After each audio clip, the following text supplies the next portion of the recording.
The rain hammered the diner windows like fists demanding entry. Lucas Hale sat hunched over cold coffee and a half-eaten omelet, mentally calculating whether he could afford both rent and his son's antibiotics this month. The answer was no. It was always no. When the door crashed open, he barely looked up until he saw her, soaked to the bone, blood mixing with rainwater on her temple, eyes wild with the kind of fear that comes from running. She stood there swaying, a woman who looked like she'd crawled out of hell itself. And in that moment, Lucas had no idea that offering his breakfast to a stranger would rewrite his entire life. If you want to see how a single choice can change everything, stay until the end. Hit that like button and drop a comment with your city so I can see how far this story travels. The fluorescent lights in Murphy's diner buzzed with that irritating frequency that made Lucas's headache worse. He'd been awake since 4:30, the same as every morning, listening to Jamie cough in the next room of their cramped two-bedroom apartment. The kid was 5 and built like a string bean, always catching whatever flu was making rounds at his daycare. This one had lasted 2 weeks. The prescription sat in Lucas's jacket pocket, still unpicked up because the copay was $47, and he had 32 in his account until Friday. He pushed eggs around his plate, the grease congealing into something unappetizing. 6:40 on a Tuesday morning, and the diner held maybe 4 other people. Bill, the mechanic who always sat at the counter reading yesterday's sports section. 2 construction workers sharing coffee in silence. And Marlene, the waitress who'd worked here longer than Lucas had been alive. "More coffee, honey?" Marlene appeared with the pot, her voice rough from decades of cigarettes. "I'm good." He wasn't, but refills cost extra after the second cup, and he was already stretching this breakfast further than it should go. She topped him off anyway, her wrinkled hand steady. "On the house, you look like hell." "Feel like it too." "That boy still sick?" Lucas nodded, guilt sitting heavy in his chest. Jamie had asked for orange juice this morning, and they were out. He'd given him water instead. Watched those big brown eyes try not to show disappointment. 5 years old and already learning that wanting things was pointless. "Kids bounce back," Marlene said, meaning well. She didn't have children. Didn't know that every cough felt like failure, every fever like proof he wasn't enough. Lucas had been 27 when Jamie was born, already struggling, already barely keeping his head above water. Jamie's mother, Cassie, had lasted 18 months before the weight of it crushed her. She'd left on a Wednesday, kissed Jamie's forehead while he slept, and walked out with a suitcase and a note that said, "I'm sorry I can't be what you both need. No forwarding address, no phone number, just gone." That was 3.5 years ago. Lucas had stopped being angry about it somewhere around year 2. Now it was just fact, like the color of the sky or the way his back ached after 12-hour shifts at the warehouse. The rain had started an hour ago, the kind of downpour that turned streets into rivers and made the roof of his building leak into the hallway. Lucas watched it sheet down the windows, distorting the early morning traffic into watercolor streaks of red and yellow. He checked his watch. 7:15. He needed to be clocked in by 8, which meant leaving here in 10 minutes, catching the number 42 bus, and hoping it wasn't running late. Mrs. Chen, his neighbor who watched Jamie in the mornings, would drop him at daycare by 9. The whole operation ran on a knife's edge of timing. One delay, one sick kid, one missed bus, and the whole thing collapsed. The diner door banged open hard enough to rattle the frame. Everyone looked up, even Bill, who never looked up from his paper. She stumbled in like something blown by the wind, soaked through, her dark hair plastered to her face. For a second, Lucas thought she was drunk. That unsteady sway, the way her hand groped for the doorframe. Then he saw the blood. It ran from somewhere in her hairline, mixing with rainwater, trailing down her temple and jaw. Her clothes, what might have been nice clothes once, were torn at the shoulder, the fabric hanging wrong. She wore one shoe.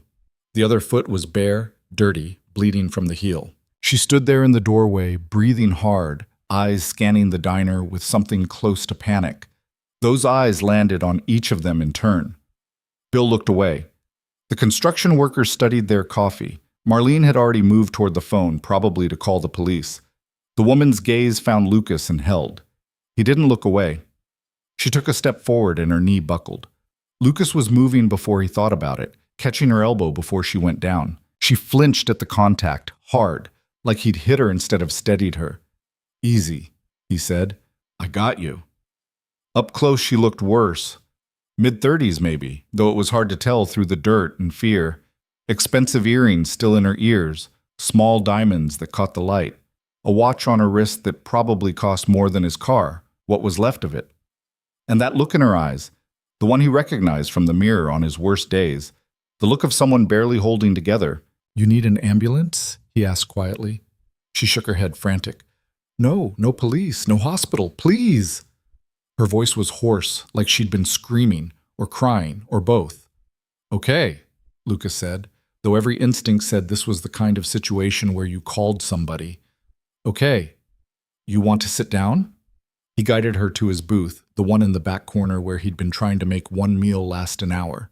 She sank into the vinyl seat like her legs had given up. Her hands were shaking so hard she had to clasp them together on the table. Marlene appeared with a towel and a glass of water, her face skeptical. She need a doctor, Lucas. I'm fine, the woman whispered. She wasn't fine. She wasn't anywhere close to fine. She needs a minute, Lucas said. Marlene's mouth pressed into a line, but she left the towel and water and retreated behind the counter, though Lucas could feel her watching. He sat down across from the stranger who looked like she'd walked through fire. Outside, the rain kept falling.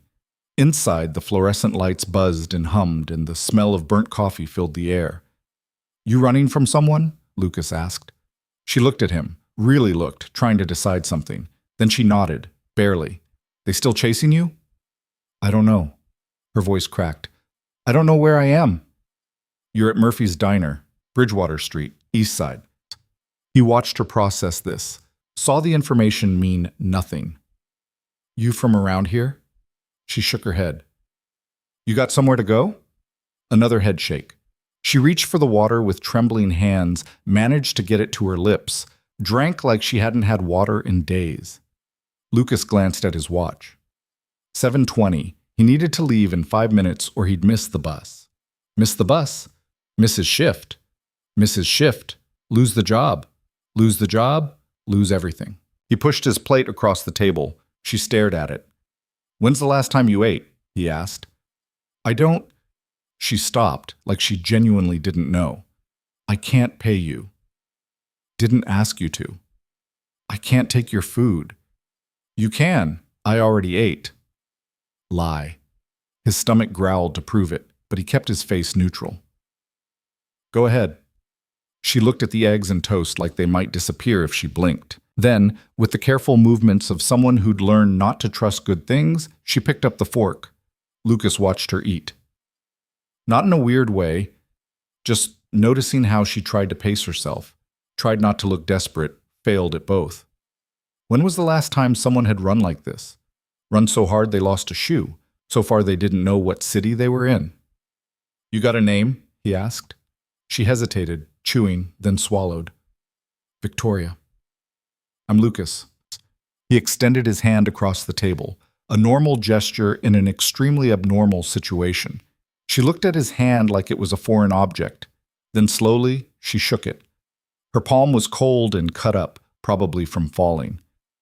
Nice to meet you, Victoria. Something in her face crumpled at that. The simple, stupid normalcy of a handshake and a greeting. She looked down fast, blinking hard. Marlene came back with the coffee pot and a first aid kit, setting both on the table with a meaningful look at Lucas. He mouthed thank you, and she rolled her eyes but left them alone. 7:25. Listen, Lucas said, I gotta be honest with you. I got about 3 minutes before I have to leave for work, or I'm screwed. But that cut on your head needs cleaning, and you need somewhere warm to dry off. Victoria looked up at him, mascara-streaked tracks down her face, and for a second he saw something behind the fear, a calculating intelligence, the gears turning. She was assessing him, deciding if he was another threat or something else. Why are you helping me? She asked. Lucas thought about it. Thought about Jamie coughing in the next room, about Cassie's note, about all the times in the last 5 years when he'd needed someone to give a damn and nobody had, because you need help, he said simply, and because nobody else is. That wasn't entirely true. Marlene would have called for help, but the kind of help that came in police cars and ambulances, the kind Victoria had specifically refused. Sometimes the system wasn't the answer. Sometimes it was just another problem.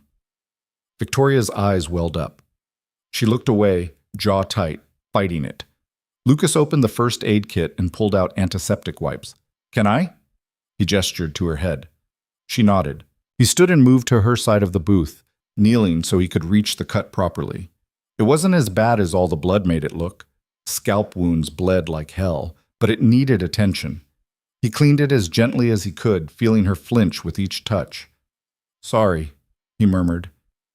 "It's fine." Her voice was steadier now. "Thank you." "Don't thank me yet."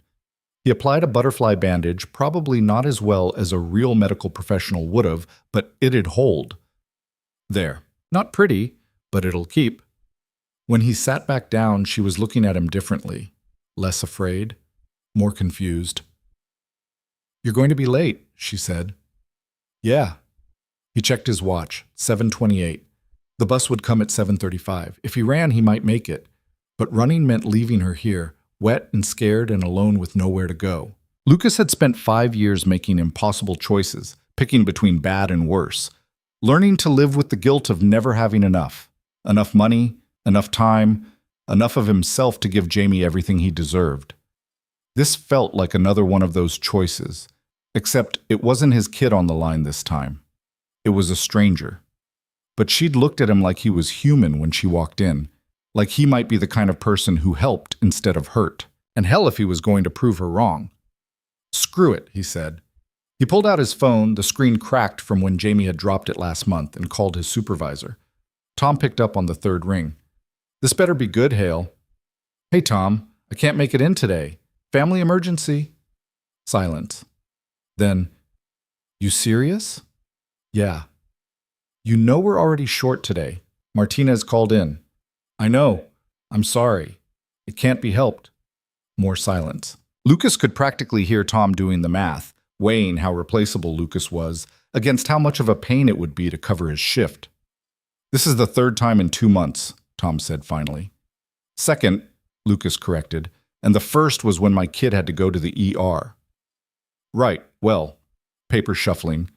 "You come in tomorrow ready to work or don't bother coming in at all. Clear?" Lucas's stomach dropped. It was the closest Tom had come to an actual threat, and they both knew it. Crystal. Good. The line went dead. Lucas set the phone down and tried not to think about how many bills he couldn't pay if he lost this job. How many meals Jamie would miss. How fast they'd end up on the street. Victoria was staring at him. You didn't have to do that." "Yeah, I did." "You don't even know me." "Doesn't matter." "It should matter." She looked angry now, or maybe that was just fear with nowhere else to go. "You don't know what I've done, where I've been. I could be a lot of things," Lucas agreed, "but right now you're someone who needs help. That's enough." She opened her mouth, closed it, looked away. The diner had started filling up with the breakfast crowd, early risers and shift workers grabbing food before their day started. Marlene was moving between tables with practiced efficiency, the coffee pot perpetually in hand. Bill had finally looked up from his paper and was watching them with unconcealed curiosity. Lucas's phone buzzed. Mrs. Chen probably wondering where he was. He texted back, "Running late. Jamie good?" Her reply came fast. "He's fine. Watching cartoons. That was something at least." Victoria had finished the eggs. She was still shaking, but the food seemed to have helped, put a little color back in her face. "Okay," Lucas said. "Here's what we're going to do. There's a shelter about 6 blocks from here, Oak Street Community Center. They've got resources, safe beds, people who can actually help with whatever you're running from. I know, you can't go to police. I heard you. But this place isn't cops, it's social workers and volunteers. They don't ask questions you don't want to answer." He'd been there once, when Jamie was 2 and Lucas had been between jobs and down to his last $20. The woman who'd helped him hadn't judged, hadn't pried. She'd just given him groceries and the number for rental assistance and told him to come back if he needed to. They're good people. Victoria was already shaking her head. "I can't show up looking like this. I can't. People will ask. They'll want to know." She wasn't wrong. Walking into anywhere looking like a crime scene would raise questions. Lucas thought fast. "There's a thrift store 2 blocks over, opens at 8. We get you some dry clothes, clean you up a little, then I'll walk you to the shelter. Deal? You've already done too much. Haven't done anything yet. Why? The word came out sharp, almost accusatory. Why would you risk your job, your time, for someone you don't know? Lucas leaned back against the booth, suddenly tired. You got kids, Victoria? She blinked, thrown by the question. No. I got a son. He's 5. Sick right now with some flu that won't quit, and I can't afford the medicine because I had to choose between that and keeping the lights on. He said it matter of fact, without self-pity. Just truth. Every day I wake up and try to be the kind of man I want him to grow up to be. The kind who helps when he can, even when it costs him. Especially when it costs him, because otherwise, what's the point? Victoria's eyes were wet again. She brushed at them angrily, like tears were a weakness she couldn't afford. You don't have to fix the world, Lucas continued. You just have to fix the piece in front of you. Right now, that's making sure you've got somewhere safe to sleep tonight. That's all. She was quiet for a long moment, staring at her empty plate. When she spoke, her voice was barely audible. I don't deserve this. Nobody deserves anything. We just get what we get and try to make it mean something. He stood, dropping a $10 bill on the table for Marlene, even though the meal had only been 7. Come on, let's get you sorted. Victoria looked up at him, this stranger who'd chosen her over his own stability, and something shifted in her expression. The fear was still there, would probably be there for a while. But underneath it now was something else, a fragile, tentative hope. She stood, unsteady, and Lucas offered his arm. She took it. They walked out of Murphy's diner into the pouring rain, 2 broke people with nothing to offer each other except humanity. Marlene watched them go and shook her head, already pulling out her phone to call her prayer circle. That Lucas Hale was either the biggest fool she'd ever met or one of the last good men left in this city. Probably both. The thrift store smelled like mothballs and old paper, the kind of smell that stuck in your nose and followed you home. Lucas held the door for Victoria, shaking rain from his jacket. The woman behind the counter, name tag read Denise, looked up from her magazine and did a double take at Victoria's appearance. Morning, Lucas said quickly, putting himself between their stares. She had an accident. We need some dry clothes. Denise's expression softened. She'd probably seen worse. Women's section is in the back. Take your time, honey. Victoria moved through the racks like a ghost, touching fabrics without really seeing them. Lucas kept a respectful distance, pretending to look at men's jackets while actually watching to make sure she didn't bolt. She pulled out a pair of jeans, a plain black sweater, some sneakers that looked close to her size. Practical choices. Smart. There's a bathroom in the back, Denise called. You can change there if you need. Victoria nodded and disappeared behind a door marked restroom. Lucas waited, listening to the rain drum on the store's metal roof. His phone buzzed again. Another text from Mrs. Chen. Jamie asking for you. His chest tightened. He typed back. Tell him I love him. Home soon. The definition of soon kept getting longer. It was almost 9 now. He should be 3 hours into his shift, earning the money that kept their heads above water. Instead, he was in a thrift store with a woman whose last name he didn't know, making choices that felt right and stupid in equal measure. The bathroom door opened. Victoria emerged looking like a different person, still pale, still scared, but clean and dry and almost normal. The sweater hung a little loose on her frame, like she'd lost weight recently. The jeans were rolled at the ankle. She'd tied her hair back into a wet knot. Better? Lucas asked. Better. She looked down at herself, then at him.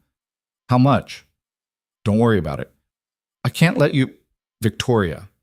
He said it gently but firmly. It's $12. I got it. Actually, he didn't. $12 plus the 10 he'd left at the diner meant he'd be overdrawn until Friday, which meant overdraft fees, which meant even less money for Jamie's medicine. But what was he supposed to do? Let her walk around soaked and bleeding? He paid while she gathered her wet clothes into a plastic bag Denise provided. Outside, the rain had lessened to a steady drizzle. Oak Street's this way, Lucas said, pointing east. They walked in silence for a block, 2 blocks. The neighborhood here was rough, boarded windows, chain-link fences, graffiti tags marking territory. Lucas knew it well. He lived 2 streets over. Can I ask you something? Victoria said suddenly. Sure. Your son, what's his name? Jamie? And his mother? Lucas shrugged. Gone. Has been for a while. I'm sorry. Don't be. We're better off. Victoria glanced at him, reading between the lines. Still, it can't be easy. Nothing worth doing is. They turned onto Oak Street, the community center visible at the end of the block. What about you? You got family somewhere? People looking for you? Her jaw tightened. It's complicated. Most things are. She was quiet another moment, then, the people I was running from, they're powerful, connected. If they find out where I am, they won't hear it from me, Lucas said, or from anyone at the shelter. That's the whole point. Safe harbor, no questions. They reached the center's front steps. It was an old brick building, probably a school once, now repurposed into something desperately needed and chronically underfunded. A sign out front read, "Everyone welcome, everyone safe." Victoria stared at the sign like it was written in a language she didn't speak. You don't have to stay if you don't want to, Lucas said, but at least talk to someone. Get looked at by their nurse, figure out your next step. And you? She asked. What's your next step? Going home to Jamie, explaining to Mrs. Chen why he'd missed work, figuring out which bill to not pay this month. The usual. I'll manage, he said. Victoria turned to face him fully, and for the first time since she'd stumbled into that diner, she looked directly at him without fear clouding her eyes. I don't know how to thank you. Don't need thanks. I'll remember this. She said it intensely, like a promise. What you did, I won't forget. Lucas felt uncomfortable with the weight of it. Just pay it forward someday. Help someone else when you can. She nodded slowly. Then before he could react, she stepped forward and hugged him, quick and awkward and desperate, like someone who'd forgotten how. He patted her back carefully, feeling how thin she was, how fragile. You're going to be okay, he said, and hoped it was true. She pulled back, swiped at her eyes. I should go in. Yeah. She climbed the steps, paused at the door, looked back. Lucas? Yeah? Your son is lucky to have you. The door closed behind her before he could respond. Lucas stood there in the rain, hands in his pockets, feeling the weight of the morning settle on his shoulders. He was cold, wet, broke, and probably unemployed by this time tomorrow. But Victoria was safe. That counted for something. He turned and started the long walk home, where Jamie would be waiting, sick and needy, and the only thing in this world that mattered. The rain kept falling. Lucas kept walking. Somewhere behind him, in a building that promised safety, a woman whose real story he'd never know was taking the first step toward whatever came next. And Lucas went home to his son, having given away his breakfast, his time, his job security, and $12 he couldn't spare. Because that's what you did when someone needed help. You helped, even when it cost everything. The apartment was quiet when Lucas let himself in, dripping water onto the cracked linoleum. Mrs. Chen sat on his couch, reading glasses perched on her nose, a Korean drama playing on mute on his television.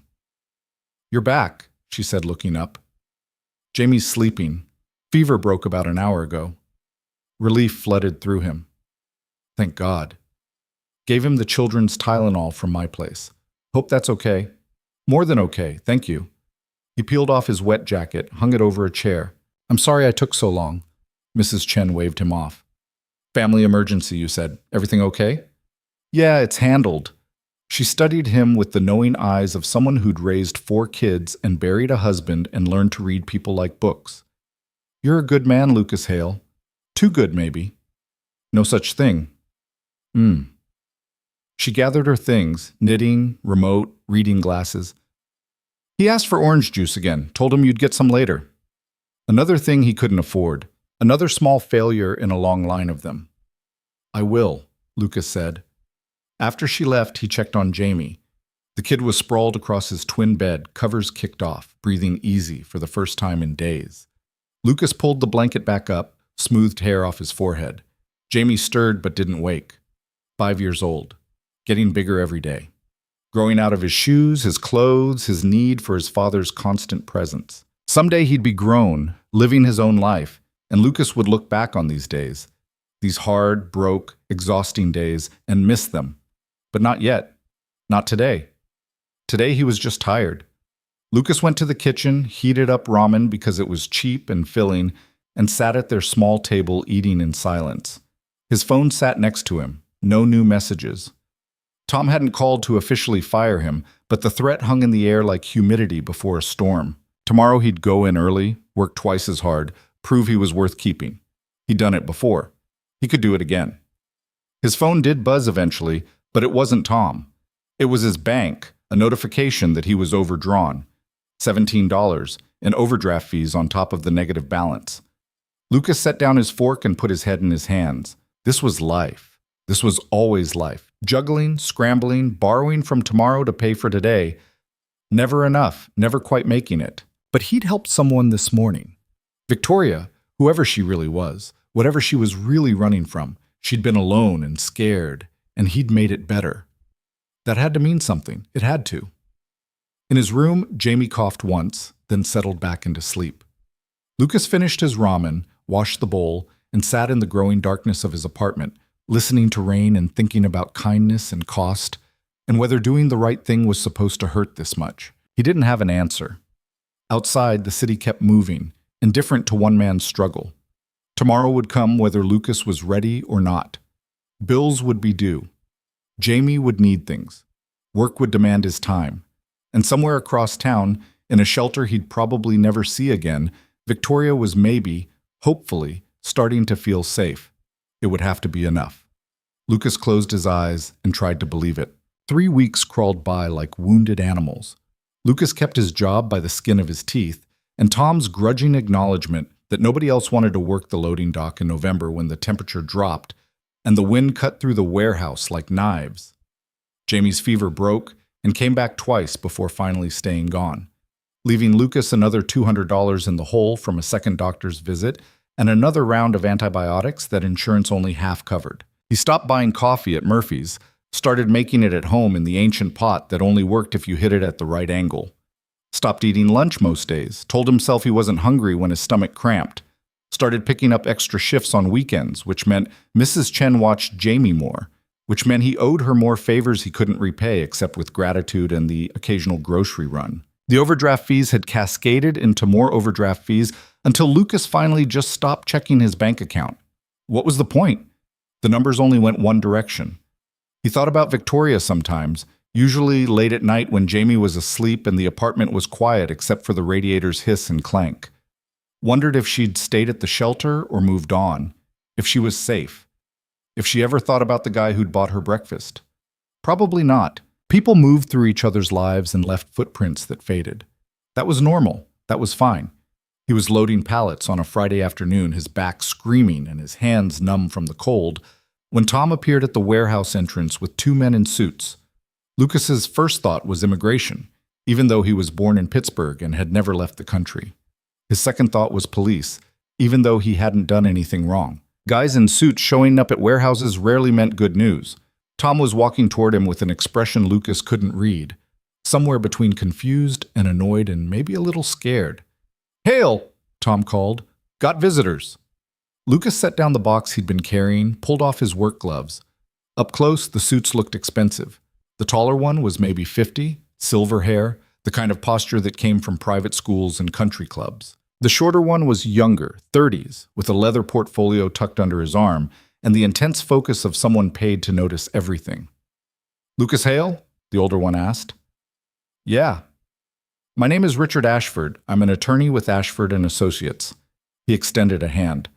Lucas shook it, aware of how rough his own palm was, how much he probably smelled like sweat and cardboard. "This is my associate, David Chen. We'd like to speak with you privately, if possible." "About what?" "It's a sensitive matter. Perhaps somewhere less public?" Tom was hovering, clearly wanting to know what was happening, but also clearly not wanting to get involved in whatever this was. "You can use the break room," he said, "but make it quick. We're on a schedule." The break room was a generous term for a space barely bigger than a closet, containing a card table, 3 folding chairs, a microwave that only worked on high, and a coffee maker even worse than Lucas's home model. The lawyers sat, looking deeply uncomfortable with their surroundings. Lucas remained standing, arms crossed. Am I in some kind of trouble? He asked. No, nothing like that. Ashford opened the portfolio Chen handed him, pulled out a folder. We represent the Kane family.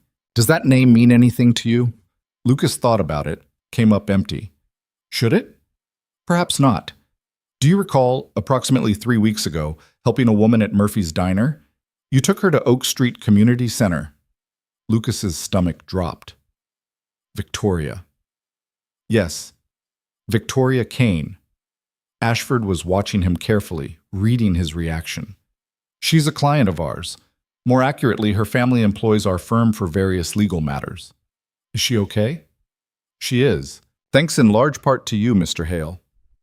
I didn't do anything special, just helped someone who needed it. Ashford's expression shifted, something almost like respect. Yes. Well, Ms. Kane would like to meet with you, if you're willing, to thank you personally. Lucas's first instinct was to refuse. He didn't need thanks, didn't want it. What he'd done for Victoria was just basic human decency, not some transaction requiring payment. But there was something in the way Ashford said it, the weight of formality around a simple request, that made Lucas pause. Why'd she send lawyers instead of just calling? He asked. The Kane family is prominent, Chen said carefully. They prefer to handle such matters through proper channels. Proper channels, Lucas repeated. Right. If you agree, we'd arrange transportation to their estate tomorrow afternoon, 2 o'clock. You'd be home by evening. Tomorrow's Saturday. I got my kid. Arrangements can be made for childcare if needed. Lucas shook his head. I don't need arrangements. I need to know what this is actually about. Ashford closed the folder, set it on the table between them. Mr. Hale, Victoria Kane comes from considerable wealth. When she disappeared 3 weeks ago, her family feared the worst. She was found at Oak Street Center, disoriented and traumatized, but safe. When asked how she got there, she spoke very highly of a man named Lucas, who had helped her without asking for anything in return. Her family would like to express their gratitude properly. I don't want money.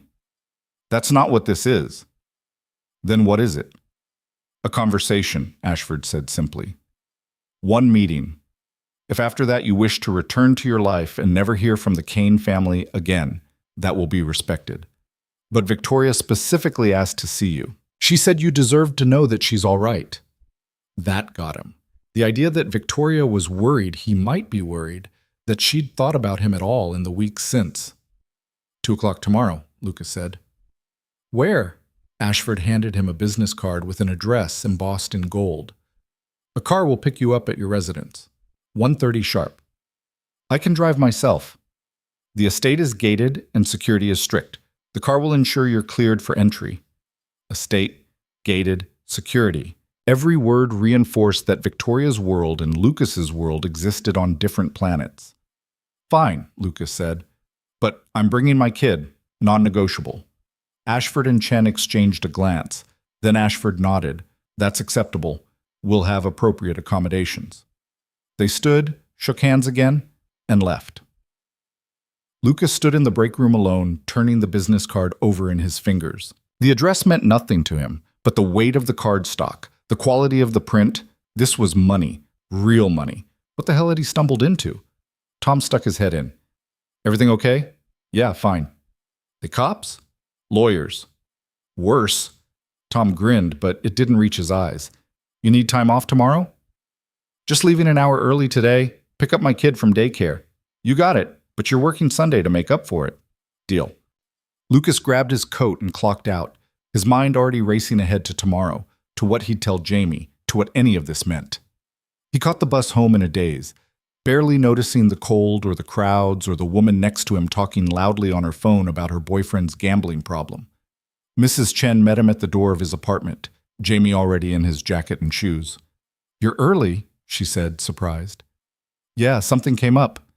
He knelt down to Jamie's level. Hey, buddy. Good day? We made turkeys with our hands.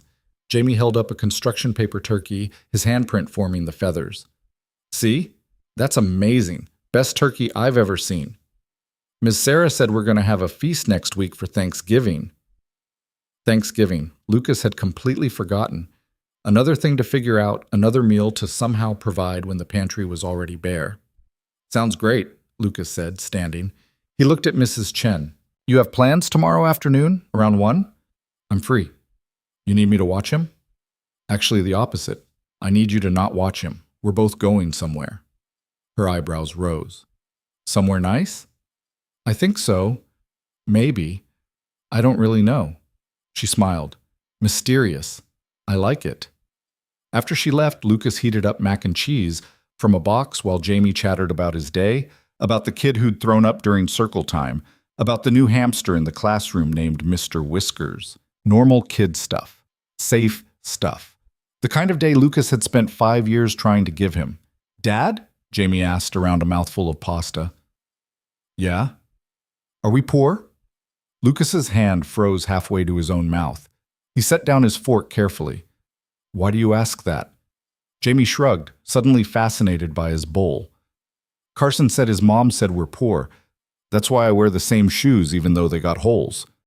Lucas looked at Jamie's feet, at the sneakers that were indeed too small and coming apart at the seams. Another thing he'd noticed and ignored because there were always 10 other things more urgent. Carson's mom doesn't know what she's talking about, Lucas said. But are we? How did you explain poverty to a 5-year-old? How did you make it make sense when it barely made sense to adults? We don't have a lot of extra money, Lucas said slowly. That's true.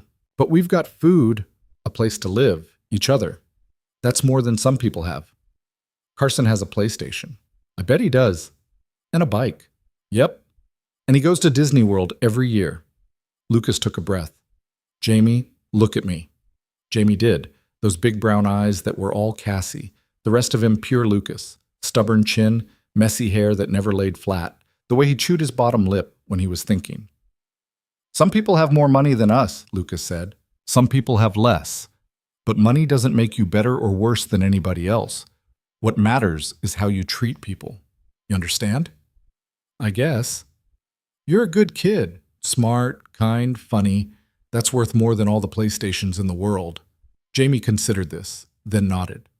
Can I still get new shoes, though? Lucas laughed, the sound surprising him. Yeah, buddy. We'll get you new shoes. When? Soon. It was the same answer he always gave. Soon. Later. We'll see. The vocabulary of broke parents everywhere, promises made on credit extended by hope. That night, after Jamie was asleep, Lucas stood in front of his closet trying to figure out what you wore to meet wealthy people at their estate. He owned 3 shirts that didn't have stains or holes, 2 pairs of jeans that fit, 1 pair of khakis from a wedding 5 years ago that might still button if he didn't breathe too deep. He settled on jeans and the least faded button-down, then immediately second-guessed himself. Did estates have dress codes? Would they turn him away at the gate for looking too poor? He was overthinking it. Victoria had seen him at his most regular, coffee-stained and exhausted in a diner at dawn. If she wanted to see him, she'd see him as he was. Still. He ironed the shirt. The car arrived at 1:30 exactly, a black sedan that looked like it cost more than Lucas's annual salary. The driver was a woman in her 40s, professional, polite. Mr. Hale? I'm Monica. I'll be driving you today. Thanks. This is my son, Jamie. Hello, Jamie. She smiled at him, genuine warmth. Ready for an adventure? Jamie nodded, shy suddenly, taking in the car's leather interior and the fancy screen on the back of the driver's seat. Can I watch TV? He asked as Monica pulled away from the curb. If it's okay with your dad. Lucas nodded and Jamie was instantly absorbed in cartoons, leaving Lucas to stare out the window and wonder what he'd gotten himself into.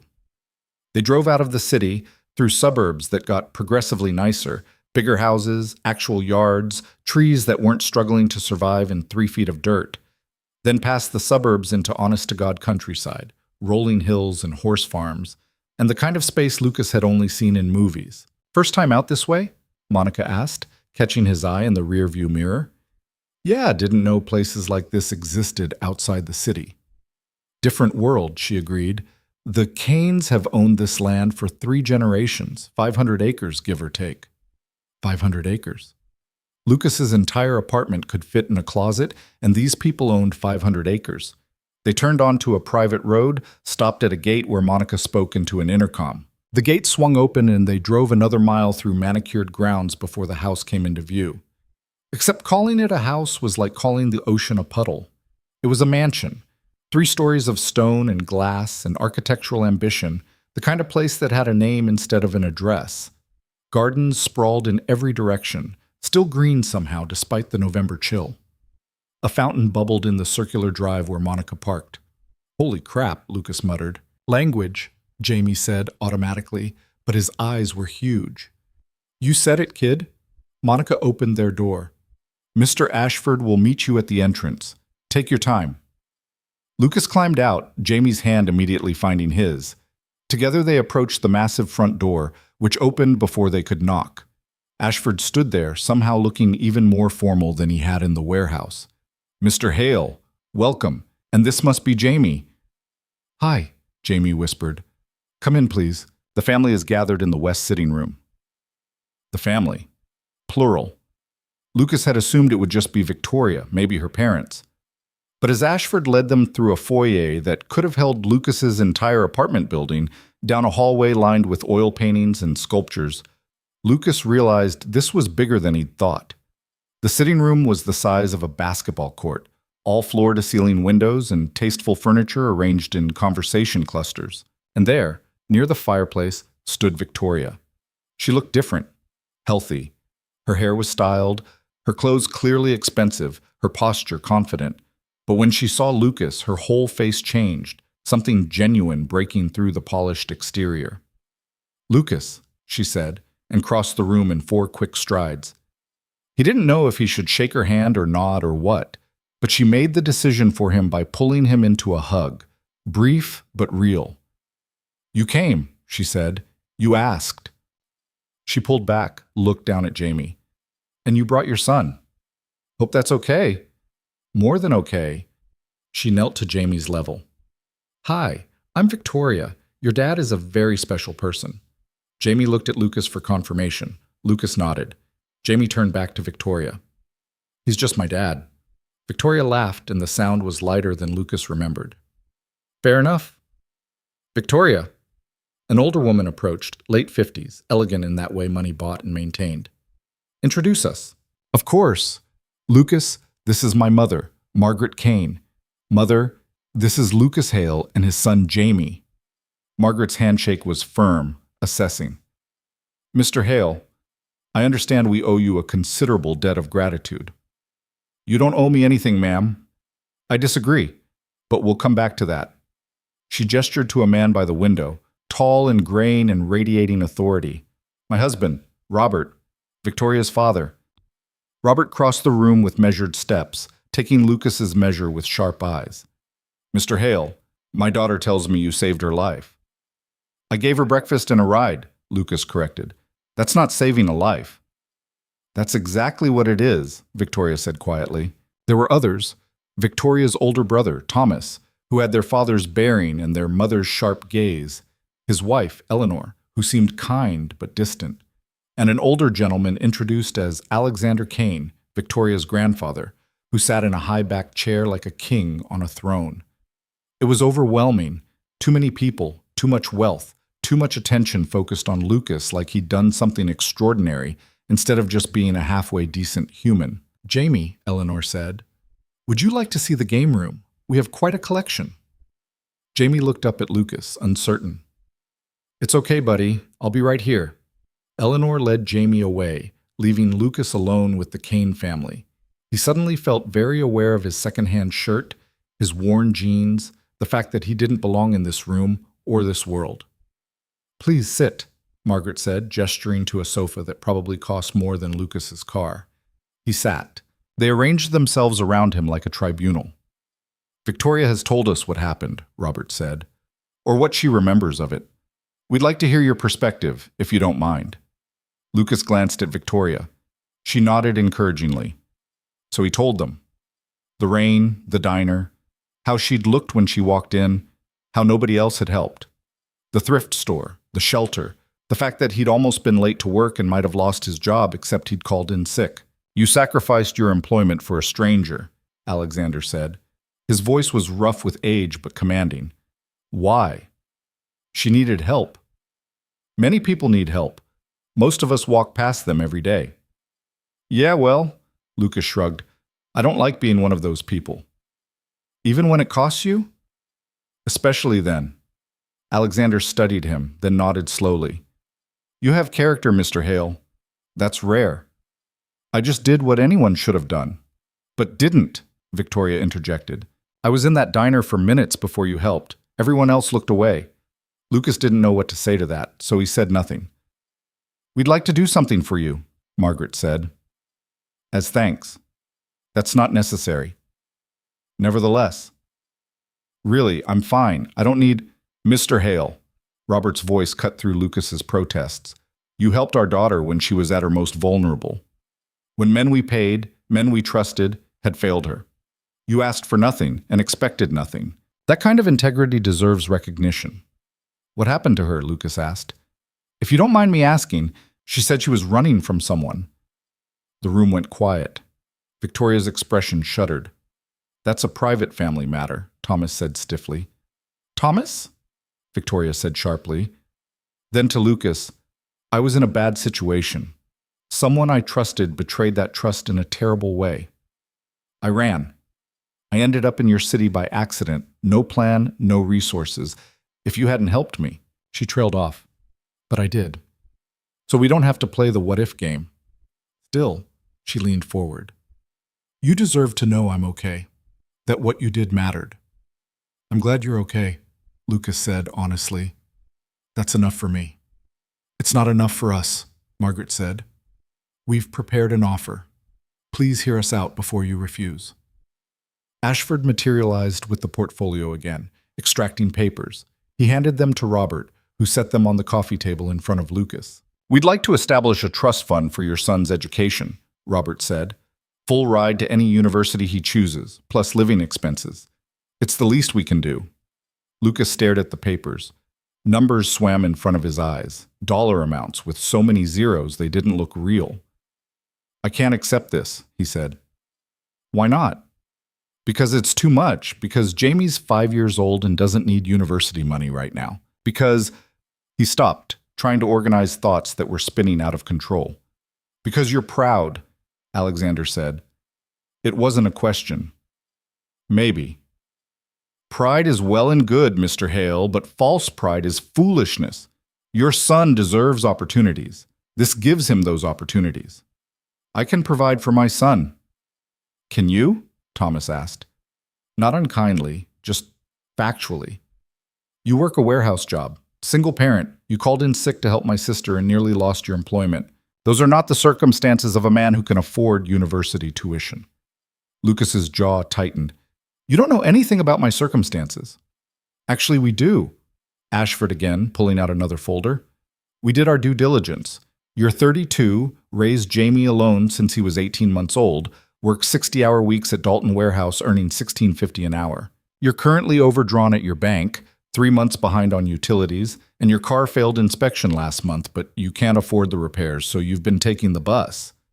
Rage flared hot in Lucas's chest. You investigated me? We investigate everyone who comes into contact with our family, Thomas said flatly. I'm not in contact with your family. I helped someone and went home. That's it. Lucas, Victoria's voice was soft but firm. They're trying to help. I don't need help from people who spy on me. It wasn't spying, Margaret said. It was prudence.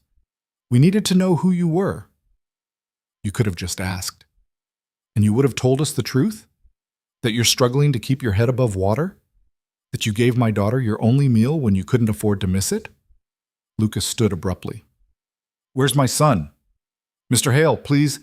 Jamie, Lucas called, loud enough that his voice echoed in the enormous room. Eleanor appeared with Jamie, who was carrying a handheld game console and looked confused by the sudden tension. We're leaving, Lucas said. Dad, they have a whole room of games and… Now, Jamie, Victoria stood. Lucas, wait, please. We went about this wrong. You think? Let me try again. Without… She gestured at her family. Without all of this. There's nothing to try. I don't want your money. It's not about the money. Then what's it about?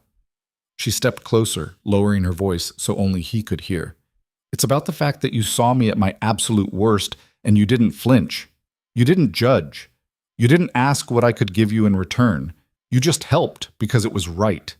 Do you have any idea how rare that is? It shouldn't be rare. It should be normal. But it's not. And you deserve more than struggling every day just to survive. Your son deserves more. Lucas looked down at Jamie, who was clutching the game console and watching the adults with worried eyes. 5 years old and already learning that raised voices meant trouble. Come on, buddy, Lucas said, taking his hand. Let's go. But now. Monica appeared like she'd been waiting just outside, ready to drive them back to reality. Lucas didn't look back as they left, didn't acknowledge the Kane's protests or Victoria calling his name. In the car, Jamie was quiet for a long time before asking, "Did I do something wrong?" "No, buddy, you were perfect." "Then why are you mad?" Lucas took a breath, trying to unclench his jaw. "I'm not mad at you. I'm mad at grown-up stuff." "They seem nice." "Yeah, well, nice people can still do things that aren't nice."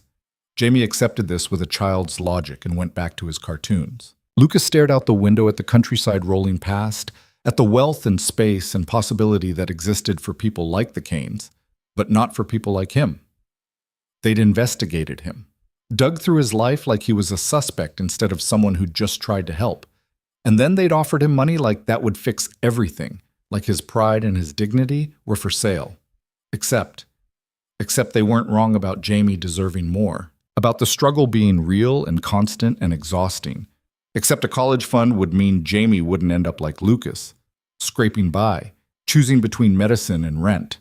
Except maybe, possibly, Lucas's pride was getting in the way of his son's future. The thought circled and bit and wouldn't let go. They were halfway home when Lucas's phone rang. Unknown number. He almost didn't answer, then figured, what the hell? "Yeah?" "Mr. Hale, it's Richard Ashford. Please don't hang up." "What do you want?" To apologize. The background check was standard procedure, but the way it was presented to you was inappropriate. The family realizes that now. "Great. Apology noted. Victoria would like to speak with you, just her. No family, no lawyers. She asked me to relay that she'll be at Murphy's Diner tomorrow morning at 7 if you're willing to meet her there." Lucas almost laughed. Murphy's Diner, full circle. "And if I don't show?" "Then she'll respect that, and you'll never hear from the Kanes again. You have my word." The line went dead.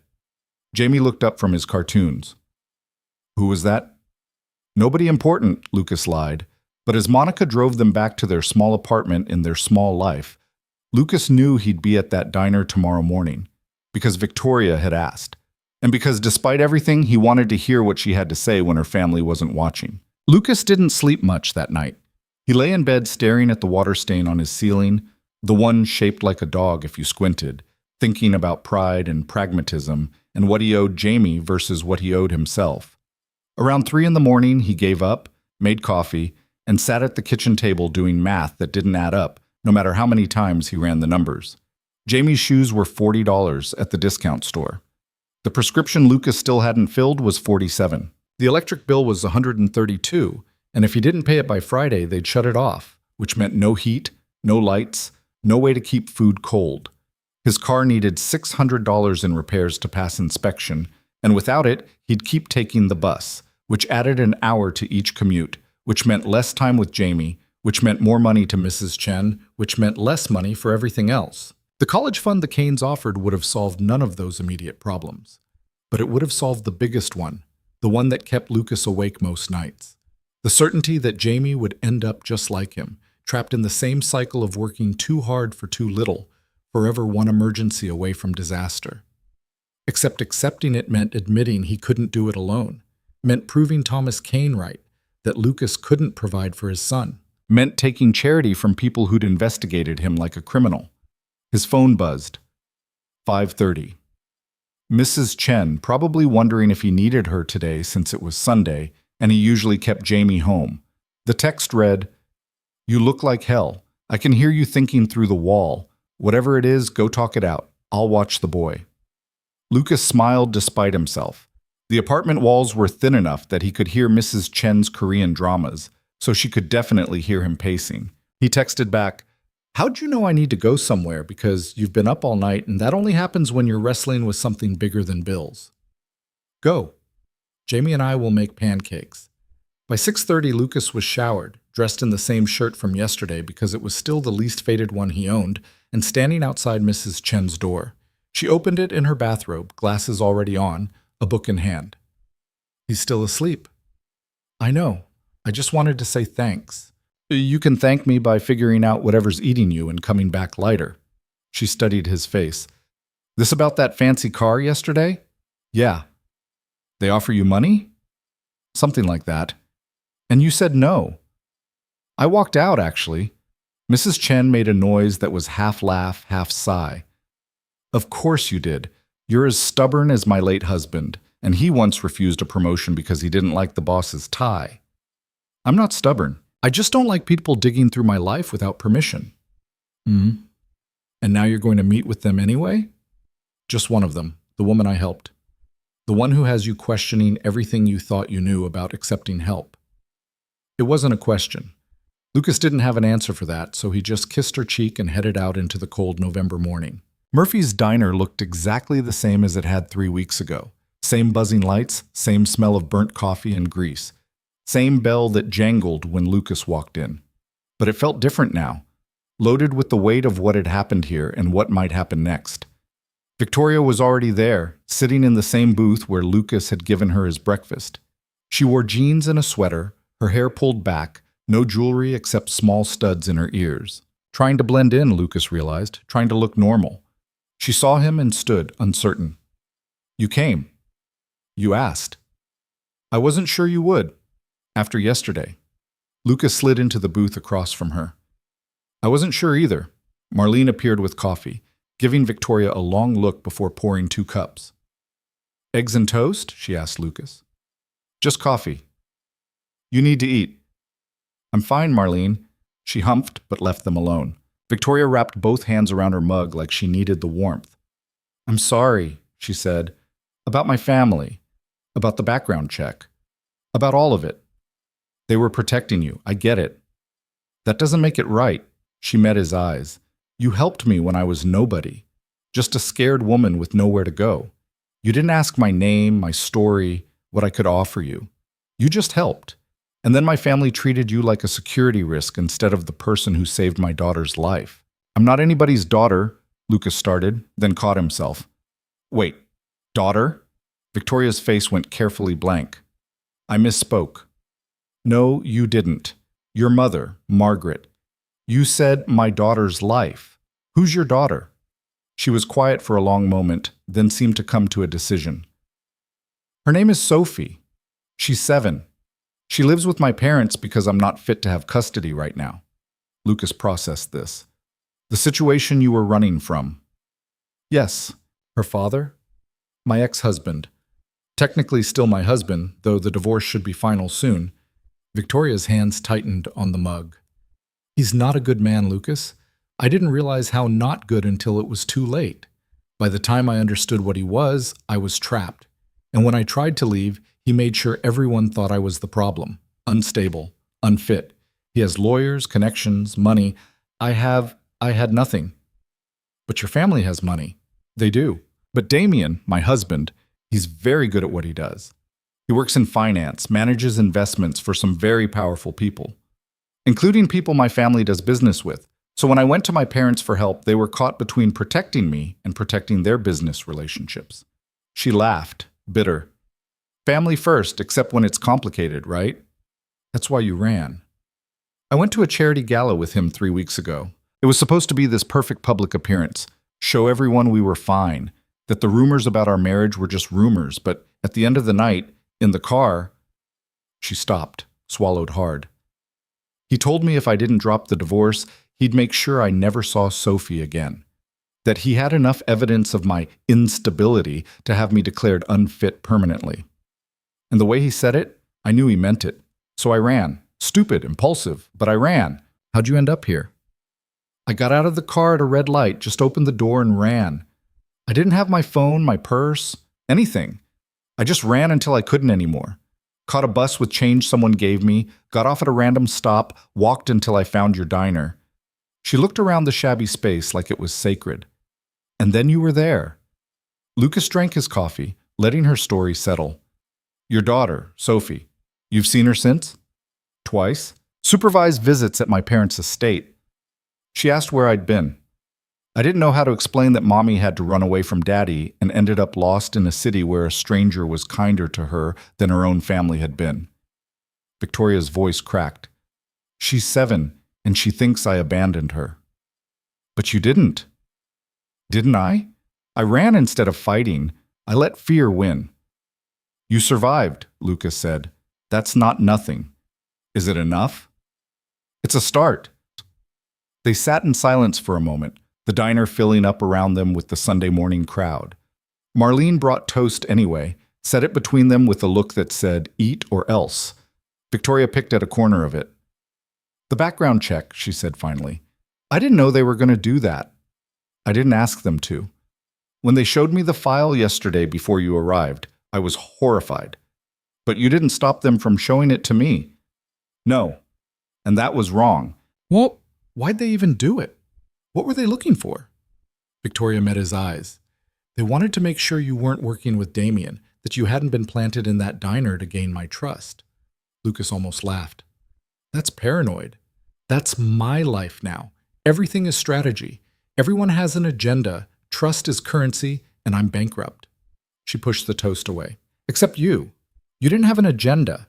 You were just a good person doing a good thing. And when my family tried to repay you the only way they know how, with money, you walked out.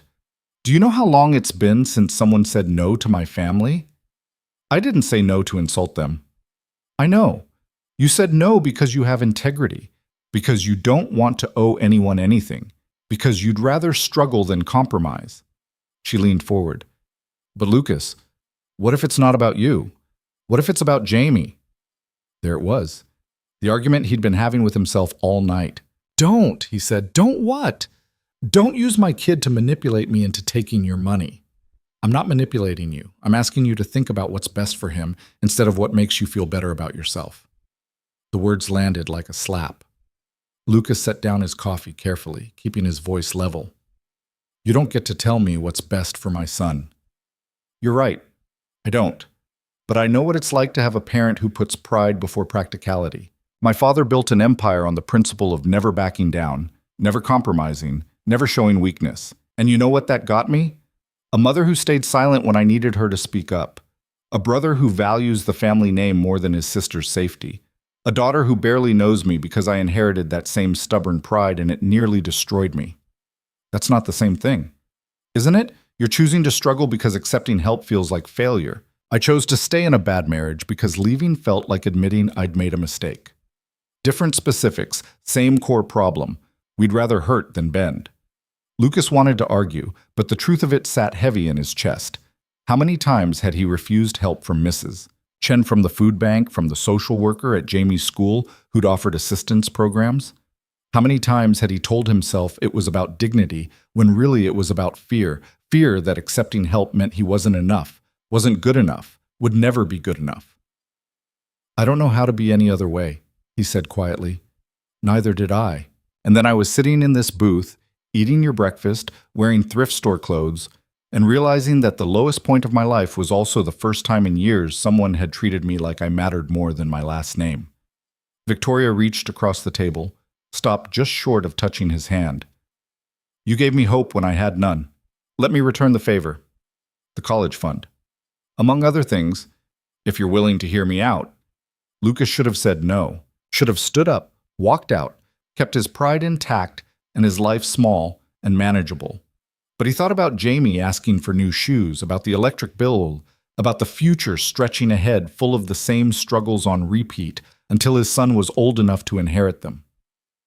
I'm listening, he said. Victoria pulled out her phone, opened an email, turned the screen toward him. The college fund is non-negotiable. It's already established in Jamie's name, trust documents filed. You can't refuse it because it's not yours to refuse. It's his. That's not legal? It is. We checked. The fund belongs to Jamie. When he turns 18, he can access it for education expenses. If he chooses not to go to college, it converts to a trust he can access at 25 for whatever he wants. You have no say in it.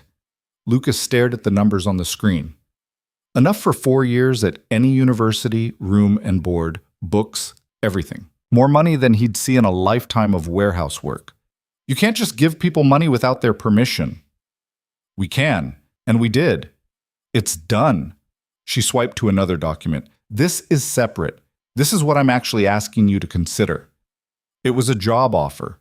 Assistant Director of Operations for Kane Foundation, their family's charitable organization. Salary that made Lucas's head spin. Benefits. Retirement. The kind of position people went to college for. Worked years to achieve. This is a joke, Lucas said. It's not. I work in a warehouse. I didn't even finish community college. I'm not qualified for this. You're more qualified than half the people we've hired with fancy degrees and no real-world experience. You understand what it's like to need help. You know how to manage resources when there aren't enough. You make hard decisions and live with the consequences. That's exactly what we need. What you need is someone who won't embarrass your family at charity galas. We need someone who won't bullshit us. Victoria's voice turned sharp. Do you know how hard it is to find people who tell the truth in my world? Everyone has an angle. Everyone's managing perception. But you walked out of my parents' house because we disrespected you. You called us on our crap. That's worth more than any MBA. Lucas pushed the phone back across the table. I can't. Can't or won't. Both. I'm not your project, Victoria. I'm not some charity case you get to fix to make yourself feel better about your privilege. Is that what you think this is? Isn't it? She flinched like he'd hit her. For a long moment, she just looked at him, and Lucas saw the woman from 3 weeks ago, vulnerable, hurt, barely holding together. When I was sitting in this booth, she said slowly, eating your eggs, wearing clothes you bought me, I wasn't Victoria Kane. I was just Victoria. No last name, no money, no power, just a person, and you treated me like I was worth something anyway. She blinked hard, fighting tears. Do you have any idea what that felt like? To be seen as human instead of an asset or a liability or a connection to be leveraged. Victoria, I'm not trying to fix you, Lucas. I'm trying to say thank you in the only language my family speaks. I'm trying to give you what you gave me. A chance. A shot at something better. Why is that so hard to accept? Because I don't know how to trust it, Lucas said, the words coming out raw and honest. I don't know how to believe that someone like you actually cares about someone like me. People like you don't notice people like me unless they need something. People like me? Victoria's laugh was sharp. You think I'm some untouchable rich person who's never struggled? I'm a 30-year-old woman who's fighting for the right to see her own daughter.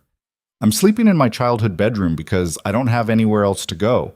I have a degree from Princeton, and I can't even get a job because my husband has poisoned every connection I ever made. So yeah, I have money. My family has money. But I am not okay. I am not fine. I am barely functioning, and the only thing keeping me going is the memory of a man in a diner who helped me when he didn't have to. The diner had gone quiet around them. People were pretending not to listen, but absolutely listening. Marlene had stopped refilling coffee. Even the cook had stuck his head out from the kitchen. Lucas took a breath. I need time to think. How much time? I don't know. A day. A week. I need to sit with this, figure out if it's real or if I'm just desperate enough to believe it is. Victoria nodded, wiping at her eyes. That's fair. Take whatever time you need.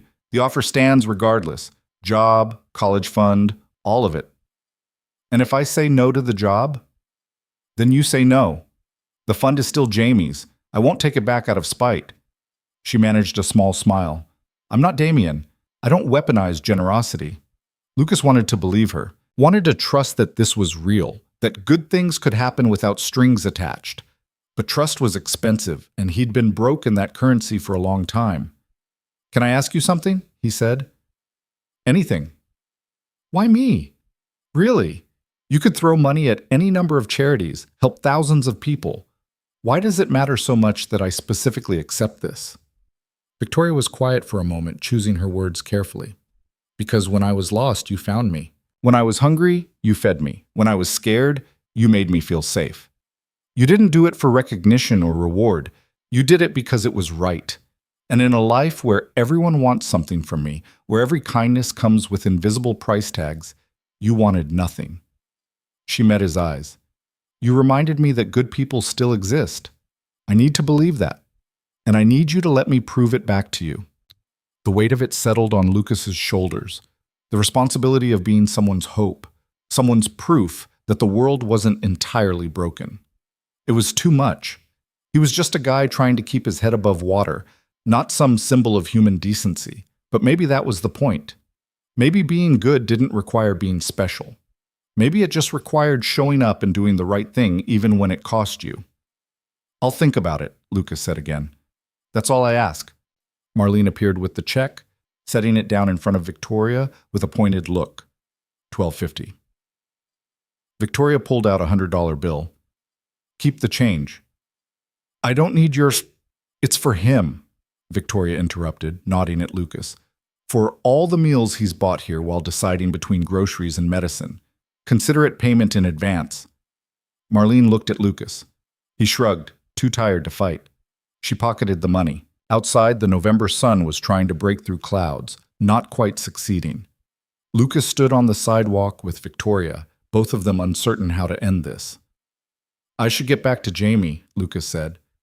Of course, tell him. She stopped. Never mind. I'm not part of his life. I shouldn't presume. He asked about you. Last night. Said you seemed nice. Victoria's whole face softened. He's a good kid. He is. He's lucky to have you. I'm lucky to have him. They stood there another moment, two people from different worlds who'd collided by accident and were still trying to figure out what that meant. Lucas? Victoria said as he turned to leave. Yeah? Whatever you decide about the job, thank you for everything, for seeing me, for helping, for being exactly who you are. Lucas nodded, not trusting himself to speak, and walked away. He made it 3 blocks before he had to stop, lean against a building, and just breathe. His hands were shaking, his heart was racing. The job offer, the college fund, Victoria's story, all of it swirled in his head until he couldn't think straight. His phone buzzed. Mrs. Chen. Jamie wants to know when you're coming home. Also, he ate 4 pancakes and I think he might explode. Lucas smiled despite everything and texted back, On my way. The walk home took 20 minutes, plenty of time to spiral through every possible outcome. Take the job and fail spectacularly because he wasn't qualified. Take the job and succeed, but lose himself in a world where he didn't belong. Refuse the job and spend the rest of his life wondering what if. Refuse the job and watch Jamie grow up with the same struggles, the same limitations, the same cycle. Mrs. Chen's apartment smelled like maple syrup. Jamie was on the floor building something elaborate with blocks, his face sticky with breakfast. Dad! He jumped up, crashed into Lucas's legs. Mrs. Chen makes way better pancakes than you. Rude but accurate, Lucas said, ruffling his hair. Mrs. Chen watched from her recliner, reading glasses sliding down her nose. Well? Well, what? Did you figure it out? Lucas sank onto her couch, suddenly exhausted. I don't know, maybe. She offered me a job. Good job? Too good. That's the problem. No such thing as too good. There is when you're not qualified for it, Mrs.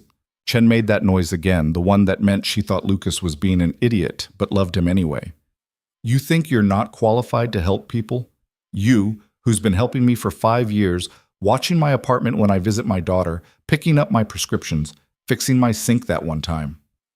That's different. How? Because you're my friend. That's just being a decent person. Exactly.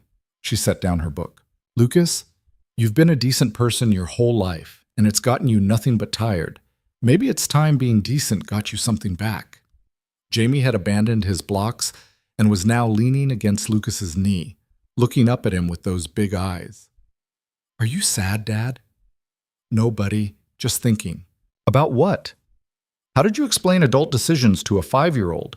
How did you make him understand that his father was terrified of failing him, terrified of succeeding, terrified of staying still, and terrified of moving forward? About changes, Lucas said. Big changes. Good changes or bad changes? I don't know yet. Jamie considered this with the seriousness only small children could muster. Mrs. Chen says change is scary, but that's how you know it's important.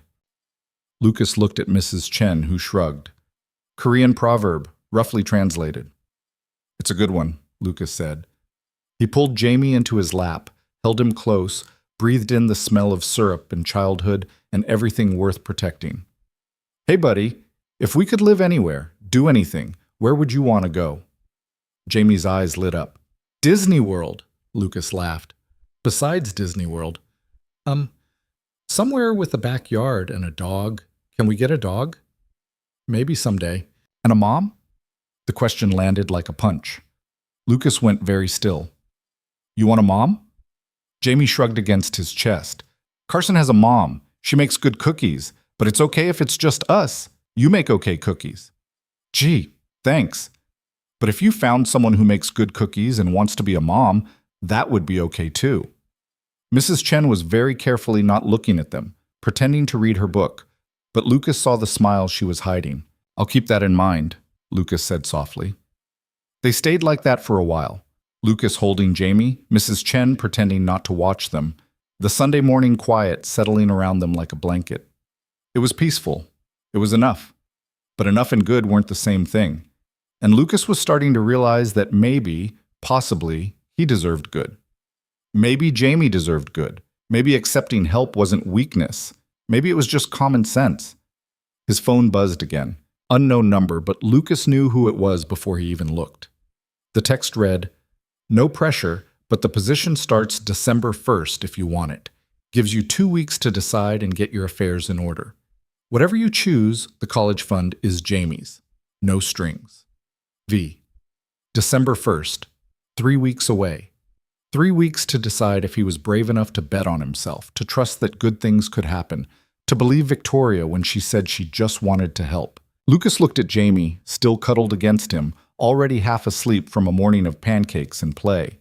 Looked at Mrs. Chen, who'd been more family than friend, who'd held them together when everything else was falling apart. Looked at his phone, at the offer that could change everything or destroy everything, or maybe, just maybe, save everything. He typed back, "Can I come see the office? Meet the team? I need to know what I'm saying yes or no to." The reply came fast. "Absolutely. Tomorrow at 10? I'll send a car." Lucas hesitated, then typed, "I'll drive myself. Send me the address." A pause. Then, "Deal. See you tomorrow." Lucas set down his phone and closed his eyes.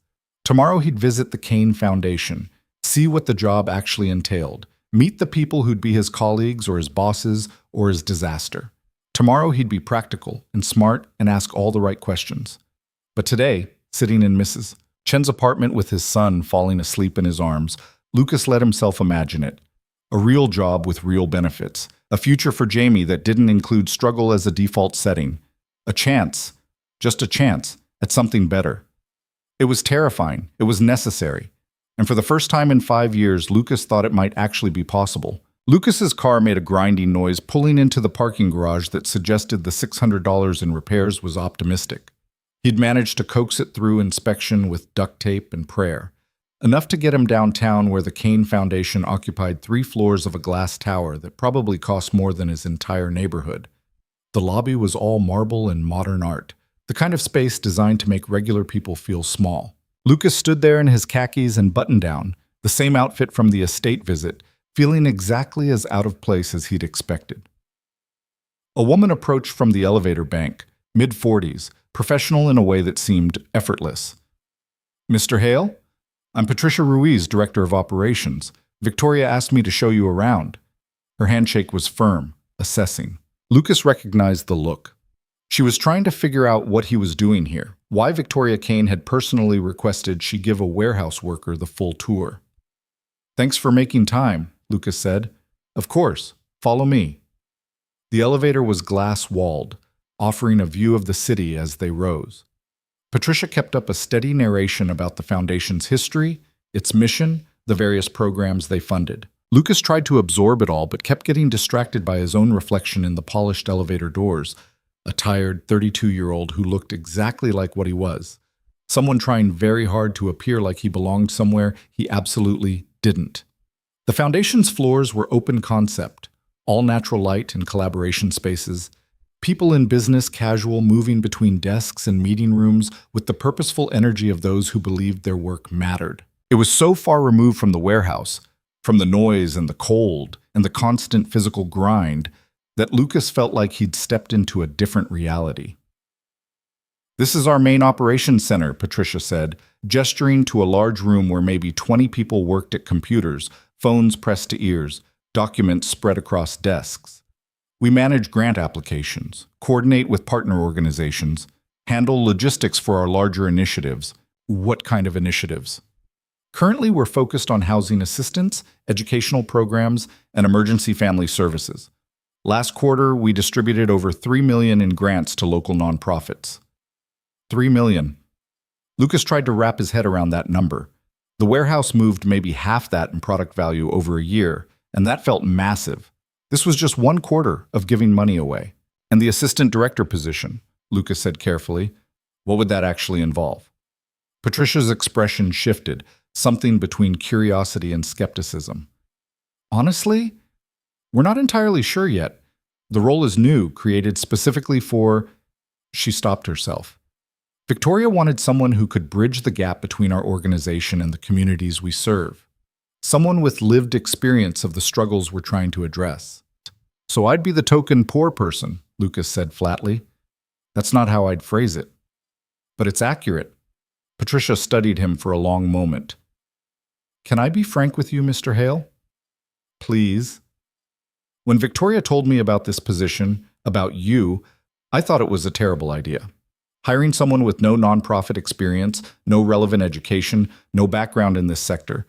It goes against everything I've built here. We're a professional organization. We have standards. So why am I here?" "Because Victoria Kane doesn't make stupid decisions. She's the smartest person I know, and if she thinks you're worth taking a chance on, I'm willing to at least hear why." Patricia crossed her arms. "So tell me, why should we hire you?" The question hung in the air between them. Lucas could have deflected, could have said something modest about not knowing if he was right for the role. But something about Patricia's directness demanded equal honesty. "You shouldn't," Lucas said. "If you're looking for someone who knows how to navigate philanthropy circles, who speaks the language, who can schmooze donors and make your organization look good in press releases. I'm not that guy. I'll probably embarrass you at fundraisers. I'll definitely say the wrong thing to important people. And I have no idea what half the terminology in this world even means." "Then why are you considering the job?" "Because I know what it's like to need help and not be able to ask for it. I know how degrading it is to fill out assistance applications, to prove you're poor enough to deserve scraps. I know what it feels like when the people trying to help you have never lived one day in your shoes, and it shows in every policy they write, every hoop they make you jump through." Lucas met her eyes. "You want someone who can bridge the gap?" "I am the gap. And maybe that's worth more than a degree." Patricia was quiet for a moment, then surprised him by smiling. "Okay, I see it now." "See what?" "Why Victoria walked out of a gala and ended up eating diner eggs with a stranger. You don't bullshit." She turned, started walking. "Come on, let me show you what you'd actually be doing." They spent the next hour touring the rest of the space. Patricia introduced him to program coordinators, showed him grant applications from organizations requesting funding, explained the decision-making process for approvals.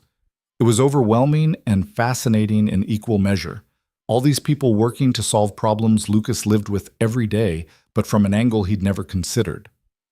"The challenge," Patricia explained as they sat in her office, "is that we're disconnected from impact. We fund a homeless shelter, but none of us have been homeless. We support food banks, but we've never gone hungry. We design programs based on data and best practices, but data doesn't tell you what it feels like to choose between electricity and groceries." "So you want me to what? Be your poverty consultant?" "I want you to tell us when we're getting it wrong. When a policy sounds good on paper, but would actually make things harder for the people we're trying to help. When we're solving problems that don't exist and missing the ones that do." She leaned forward. "Last month, we approved funding for a job training program. Beautiful proposal, great metrics. Know what the barrier to entry was? Participants needed business casual attire for the training. Do you know how many people who need job training can afford business casual attire? None, Lucas said. That's the whole point of needing training. Exactly. We funded it anyway because the data looked good and nobody on our team caught the flaw. You would have caught it. Maybe. Definitely. Because you've lived it. Patricia pulled up something on her computer, turned the screen toward him. This came across my desk yesterday. Shelter requesting funds to implement a check-in system for beds. Residents would need to confirm their spot by 5 p.m. each day or lose it. Helps them manage capacity. What's your take? Lucas read through the proposal, saw the problem immediately.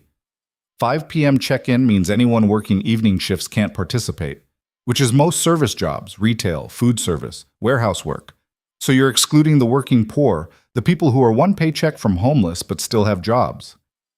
That's what I thought, but I'm not certain enough to reject it outright. I could be wrong. You're not wrong. I've worked evenings for 5 years. I couldn't make a 5 p.m. anything if my life depended on it. Patricia nodded, making notes. See? That's the value you'd bring. Not polished presentations or donor management, real-world perspective we desperately need. They talked for another 20 minutes about the specifics. Salary that made Lucas's head spin. Benefits that included health insurance that would actually cover Jamie's prescriptions. Retirement matching that seemed like science fiction. It was more than he'd imagined, more than he'd dared hope for. Can I ask you something? Lucas said as they wrapped up. Sure. Do you think I'd actually be good at this, or are you just willing to give me a chance because Victoria asked you to? Patricia considered the question seriously. Honestly, I have no idea if you'd be good at this. You could crash and burn in a month, but I've hired plenty of people with perfect credentials who turned out to be useless, and I've seen people with no business being in a role exceed every expectation. Credentials don't predict success. Character does. And from what I've seen today, you've got character. That's not exactly a ringing endorsement. It's the truth, which is more than most people will give you. She stood, extended her hand. Think about it. Take the time you need. But know that if you say yes, I'll expect you to actually contribute, not just be Victoria's pet project. Clear? Crystal. They shook hands and Patricia walked him back to the elevator. As Lucas waited for it to arrive, she said, "For what it's worth, I hope you take it. This place could use someone who isn't afraid to tell us we're full of it." Lucas smiled. "I'll keep that in mind." The elevator ride down felt longer than the ride up, gravity pulling him back to reality. The lobby was just as intimidating, the parking garage just as depressing, his car still made that grinding noise. But something had shifted. The job felt real now, possible, maybe even right. His phone buzzed as he pulled onto the street. Victoria. How'd it go? Lucas waited until he hit a red light to respond. Patricia's terrifying. She's the best. Did she scare you off? Almost. But I think I like her. She texted me. Said you're either going to be brilliant or a disaster, and she's curious which. Lucas laughed out loud in his empty car. High praise. From Patricia it is. So, what are you thinking? The light turned green. Lucas set down his phone and drove, letting the question sit unanswered because he didn't have an answer yet. He was thinking too many things, about possibility and risk, about Jamie's future and his own past, about whether courage meant taking the leap or knowing your limits. He picked Jamie up from daycare, listened to him chatter about finger painting and snack time, took him home and made dinner from the last of the groceries. While Jamie watched cartoons, Lucas sat at the kitchen table with a notebook and made lists. Reasons to take the job. Money, benefits, Jamie's future, the chance to actually help people instead of just moving boxes, the look on Tom's face when Lucas quit, proving to himself he could do more than survive. Reasons not to take the job. Fear of failure, fear of success, fear of becoming someone Jamie didn't recognize, fear of owing the Canes something he couldn't repay, fear of losing himself in a world where he didn't belong. The fears outweighed the reasons by a significant margin, but that didn't mean they were right. Jamie appeared at his elbow, climbing into his lap without asking. What are you writing? Trying to make a decision. About what? A new job. Jamie's eyes went wide. You're leaving the warehouse? Maybe. If I take this other job. What kind of job? How did you explain nonprofit work to a 5-year-old? Helping people who need help, kind of like when I helped Victoria. The nice lady with the big house? Yeah. Jamie thought about this, swinging his legs under the table. Would you still have time for me? The question cut straight to Lucas's core fear. Of course, buddy, always. But you work a lot now. Would you work more? Actually, I'd probably work less. Better hours. Home for dinner every night. Jamie's whole face lit up. Really? Really? Then you should do it. I miss you when you work late. Lucas held him tighter, breathing in the smell of finger paint and innocence. Out of the mouths of babes, his mother used to say. Sometimes the simplest answer was the right one. That night, after Jamie was asleep, Lucas called the one person whose opinion he trusted more than anyone's. Mrs. Chen answered on the second ring. It's late. This better be important. I need advice. Obviously. Come over. I'll make tea. 5 minutes later, Lucas was sitting in her living room, the Korean drama playing on mute, accepting a cup of tea that was more honey than actual tea. So, Mrs. Chen said, settling into her recliner. The job. The job. You're going to take it. How do you know? Because you're here asking for permission instead of asking for advice. You've already decided. You just want someone to tell you it's okay. Lucas sipped his tea, scalding his tongue. What if I fail? Then you fail. You pick yourself up and try something else. What if I succeed and it changes me? What if I become one of those people who forgets where they came from? Are you that weak? The question startled him. What? Are you so weak that a little money and a nice office will erase 32 years of who you are, Mrs. Chen fixed him with that look, the one that had raised 4 kids and buried a husband and suffered no fools. You think I don't know who you are, Lucas Hale? You're the man who works double shifts and still finds time to fix my sink. Who's raised that boy alone and done a damn good job of it? Who helped a stranger because it was right, not because it benefited him? A job doesn't change that. Money doesn't change that. The only thing that changes you is choosing to change. But what if? Stop. No more what ifs. You're afraid, fine. Be afraid. But don't let fear make your decisions. That's not who you are. Lucas set down his tea, rubbed his face. When did you get so wise? I've always been wise. You're just finally asking the right questions. She leaned forward. Let me ask you something. If you could give Jamie one thing, what would it be? Security, stability, the knowledge that he's going to be okay. And can you give him that working at the warehouse? Lucas was quiet. Can you give him that constantly worried about money, about one emergency destroying everything you've built? No. Then what are you really afraid of? And there it was, the truth Lucas had been dancing around. I'm afraid of wanting it too much, of believing it's possible and then losing it, of hoping. Mrs. Chen's expression softened. Oh, honey, hope isn't dangerous. Hopelessness is. You've been living without hope for so long you've forgotten what it feels like. Hope hurts when it gets taken away. So does numbness. At least hope means you're alive. She stood, walked to her bookshelf, pulled down a photo album, flipped through it until she found what she wanted, a picture of a young couple, her and her husband, standing in front of a small grocery store. When we came here, we had nothing. No money, no English, no connections. My husband wanted to open a store. Everyone said it was stupid. We'd fail. Immigrants didn't succeed in this neighborhood. But we hoped anyway. And you know what? We did fail. The first store went bankrupt in 8 months. I didn't know that. Because we tried again. Opened a second store, smaller, smarter. That one lasted 2 years before a chain moved in and undercut us. But we kept hoping, kept trying. The third store, that one worked. We ran it for 30 years before we sold it. Put all 4 kids through college on the profits. She closed the album. Hope isn't about guarantees, Lucas. It's about believing you deserve a chance to try. Do you believe that? Lucas looked at the photo, at the young couple who'd risked everything on possibility. I want to. Then that's enough. Want leads to belief. Belief leads to action. She handed him the album. Take the job. Give Jamie the future you want for him. Give yourself permission to succeed. And if it goes sideways, well, I'll still be here making you tea and telling you to stop being an idiot. Lucas laughed despite the tightness in his chest. Deal. He stayed another hour looking through photos, hearing stories about her husband's stubbornness and her own quiet strength. By the time he left, the decision felt less like a risk and more like an inevitability. Back in his apartment, Lucas pulled out his phone and texted Victoria, "I want to see Sophie." The response took 5 minutes. Why? Because if I'm going to work for your family's foundation, I need to understand what we're fighting for. And because I think you need to remember too. Another long pause. Then, "She has a supervised visit Saturday at 2, my parents' house. You can come if you want. I'll be there." Lucas set down his phone and sat in the darkness, listening to Jamie's soft breathing from the next room. Saturday was 4 days away.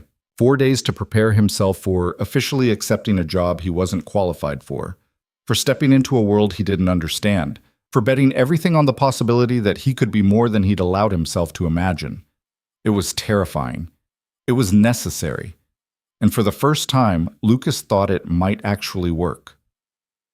The week crawled by in a strange limo. Lucas went to work at the warehouse, but his mind was elsewhere, calculating notice periods and wondering how to tell Tom he was leaving. He picked up Jamie from daycare and saw his son differently now, not just as the kid who needed him, but as the kid who deserved more than Lucas could currently provide. Tom cornered him Thursday afternoon, after a morning where Lucas had been going through the motions without really engaging. "You're leaving," Tom said. Not a question. "How'd you know?" "You've got that look." "Same look Martinez had before he quit for that construction gig." Tom crossed his arms.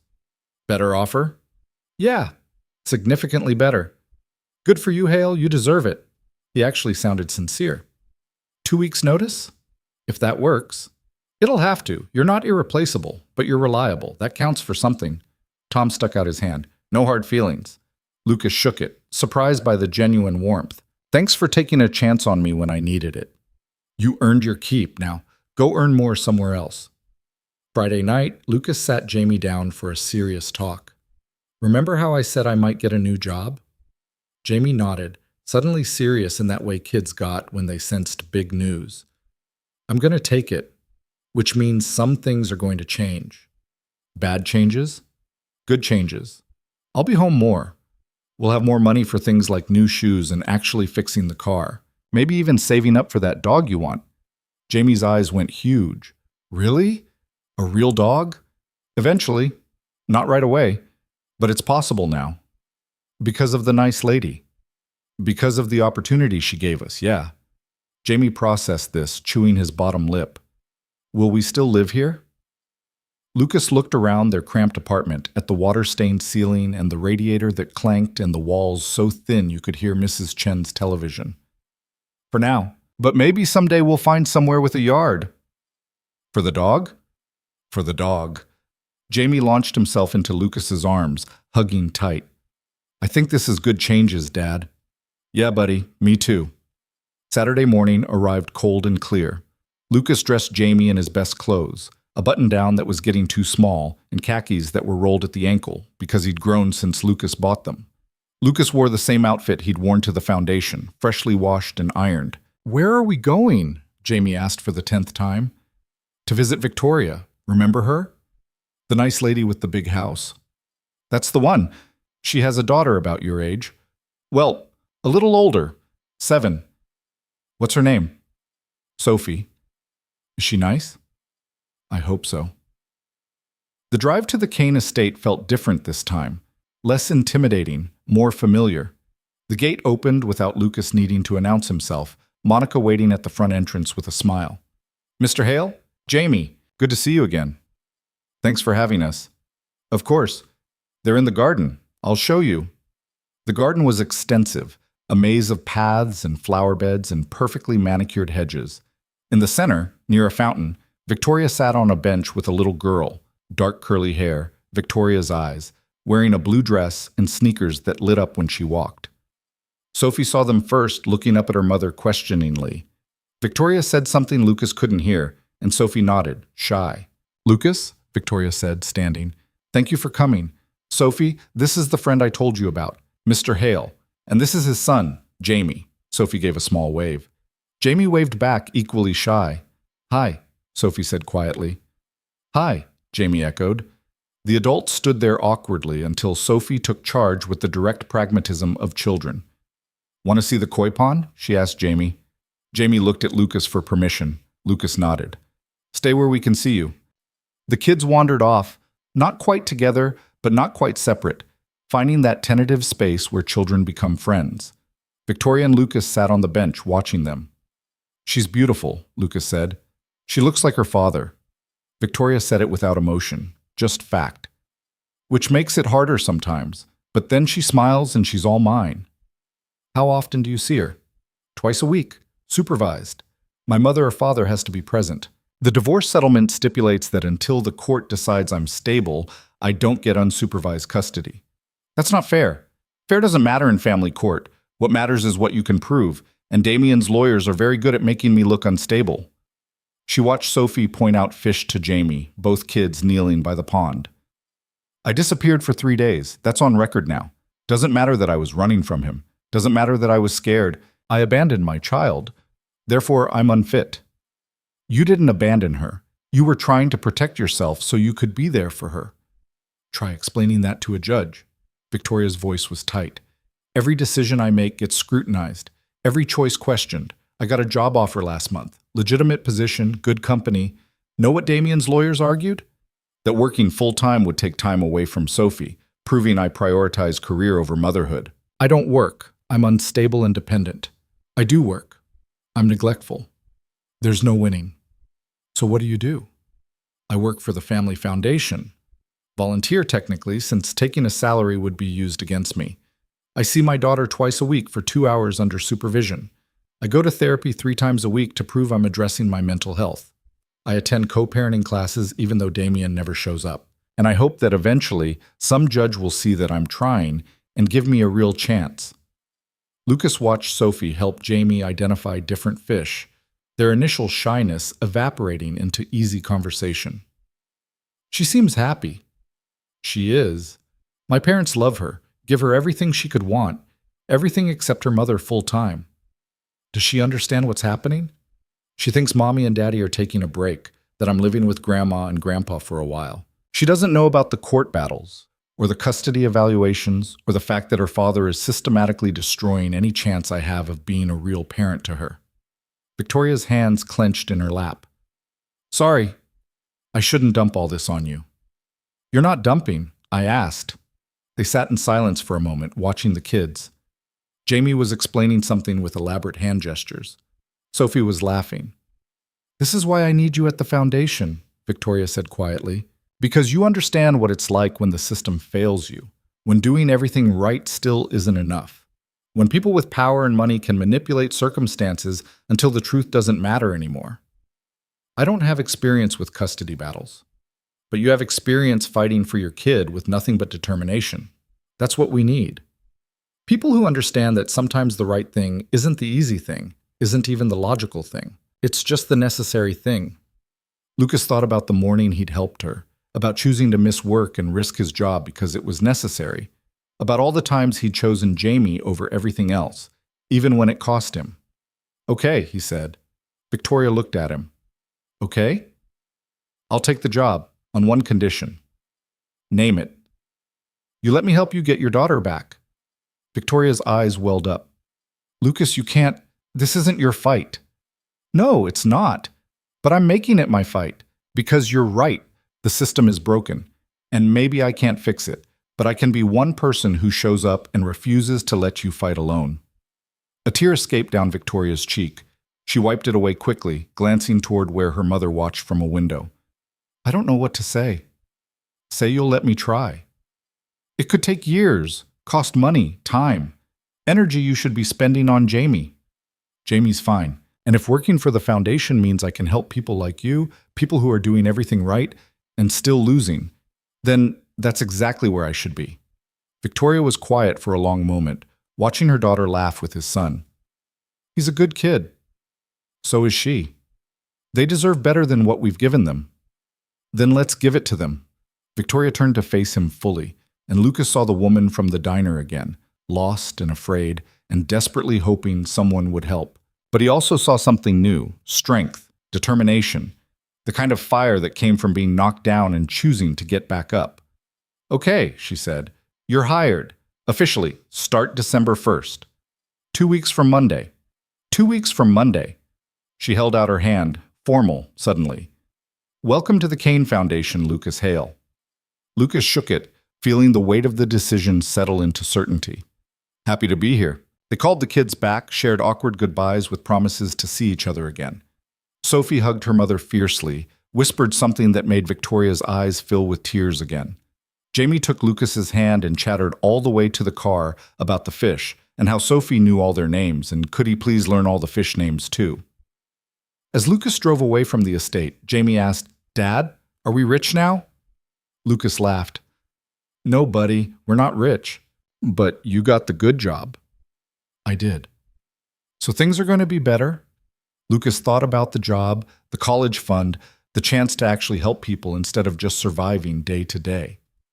Thought about Victoria and Sophie and the fight ahead to reunite them. Thought about all the ways life could still go wrong, all the ways he could still fail.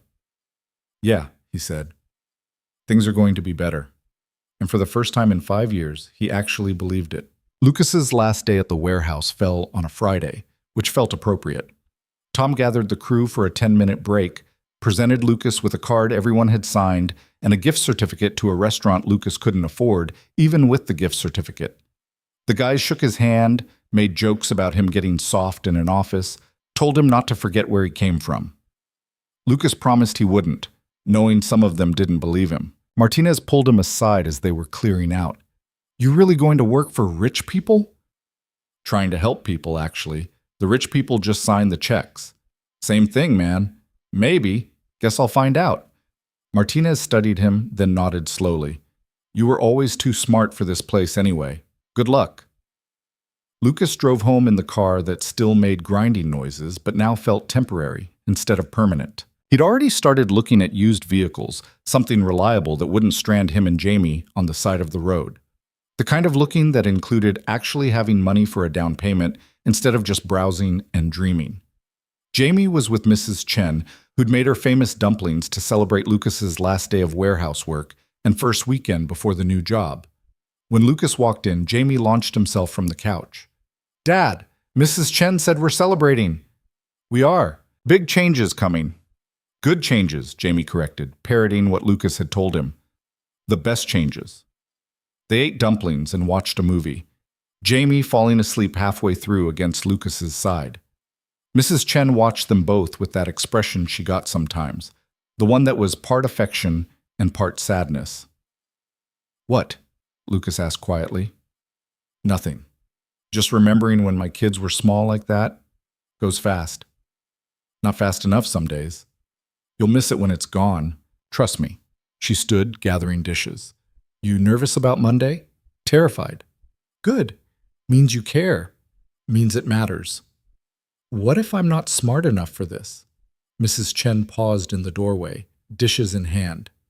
"Lucas, you've been solving impossible problems for 5 years, figuring out how to feed a child on nothing, how to keep him safe and happy when everything was falling apart, how to be both mother and father when you barely knew how to be one. You think that's not smart? You think some degree makes you smarter than that? It's different. It's exactly the same, just different problems." She disappeared into the kitchen, called back, "You'll be fine, and if you're not, you'll figure it out. That's what you do." Monday morning arrived too fast and too slow. Lucas dropped Jamie at his new daycare, the one near the Foundation's office building, the one that cost 3 times what the old place had, but offered actual educational programming instead of just babysitting. Jamie had been nervous at first, clinging to Lucas's hand, but the teacher was warm and the room was bright, and there were other kids already playing with blocks in the corner. "You'll pick me up after work?" Jamie asked, still uncertain. 5:30, on the dot. I promise." "Okay." Jamie hugged him quickly, then ran to join the other kids with the resilience only 5-year-olds possessed. Lucas made it to the Foundation's building by 8:15, 15 minutes early, because being late on your first day was not an option. Patricia met him in the lobby, looking exactly as put together as before. "Ready?" "No," she smiled. "Honest, I like it. Come on." His desk was in the operations center, nothing fancy but near a window with decent light. Patricia had left a folder with his first assignments, reviewing grant applications, attending intake meetings with community organizations, observing how decisions got made. manageable tasks designed to ease him in. The morning passed in a blur of introductions and information overload. Everyone was friendly in that professional way that could have been genuine or could have been politeness. Lucas couldn't tell yet. His coworkers were mostly younger than him, fresh out of grad school with nonprofit management degrees, and an earnestness that was either inspiring or exhausting depending on the moment. Victoria appeared around 11, sticking her head into the operations center. "Lucas, got a minute?" He followed her to a conference room where she'd spread out files and documents across the table. "These are the current cases we're reviewing for family emergency assistance. I need your take." Lucas sat, started reading. Single mother requesting help with utility bills after her hours got cut. Father needing car repairs to get to work after an accident. Family facing eviction because medical bills from their kid's surgery had drained their savings. Story after story of people drowning, needing just enough help to keep their heads above water. "What do you need from me?" Lucas asked. "Tell me which ones are real and which ones are scams." "You think people are scamming you?" "I know they are. We get fake applications all the time. People see a foundation giving away money and they want a piece." Victoria pointed to one file. "This woman claims she needs $3,000 for rent, but her application lists an address in a building that's subsidized housing. Rent there caps at 30% of income, which according to her stated income would be maybe $800 a month." Lucas read through it more carefully. Could be she's lying about her income to get more assistance. Or she's lying about the address and actually lives somewhere more expensive. Or she's behind multiple months and rounding up. How do we know which? Lucas thought about it, about all the times he'd needed help and been afraid to ask. You call her, talk to her. If she's scamming, she'll get defensive or her story won't hold up. If she's legitimate, she'll be relieved someone's actually listening. Victoria made a note. Simple. Why didn't I think of that? Because you're thinking like someone who has money. You're looking for fraud. She's just trying to survive. They worked through the rest of the files, Lucas flagging ones that seemed off and ones that screamed desperation. Victoria watched him work, occasionally asking questions, mostly just listening to his reasoning. This is exactly what we needed, she said finally. Someone who understands the difference between gaming the system and drowning in it. They're both manipulating circumstances, Lucas pointed out. One's just more sympathetic. True, but we can't help everyone. So we help the ones actually drowning and let the others figure it out. Cold but fair. Welcome to nonprofit work. It's all cold calculations in service of warm intentions. Victoria gathered the files. You did good today. First day and you're already contributing. I reviewed some applications. That's not exactly saving the world. It's keeping resources going to people who actually need them instead of people who just want them. That matters. After she left, Lucas sat in the conference room for a moment, letting the reality settle. This was his job now, reviewing files, making decisions, trying to help people he'd never meet but whose struggles he understood intimately. It felt important. It felt overwhelming. It felt like maybe, possibly, he could actually do this. The weeks fell into a rhythm that felt foreign at first, then gradually normal. Lucas would drop Jamie at daycare, work until 5, pick him up, and actually have energy left for dinner and homework and bedtime stories. The weekend shifts disappeared. The constant exhaustion started lifting. His bank account, for the first time in 5 years, had a positive balance that didn't immediately evaporate. He bought Jamie new shoes, good ones, from an actual shoe store instead of the discount rack. Watched his son's face light up when they fit perfectly, when Lucas said yes instead of we'll see. He got the car properly repaired. No more grinding noises, no more praying it would start, no more calculating bus routes as backup plans. He took Mrs. Chen out to dinner at the restaurant from the gift certificate, insisted on paying even though she protested. They talked about her husband, about her kids, about the future Lucas was building instead of the survival he'd been managing.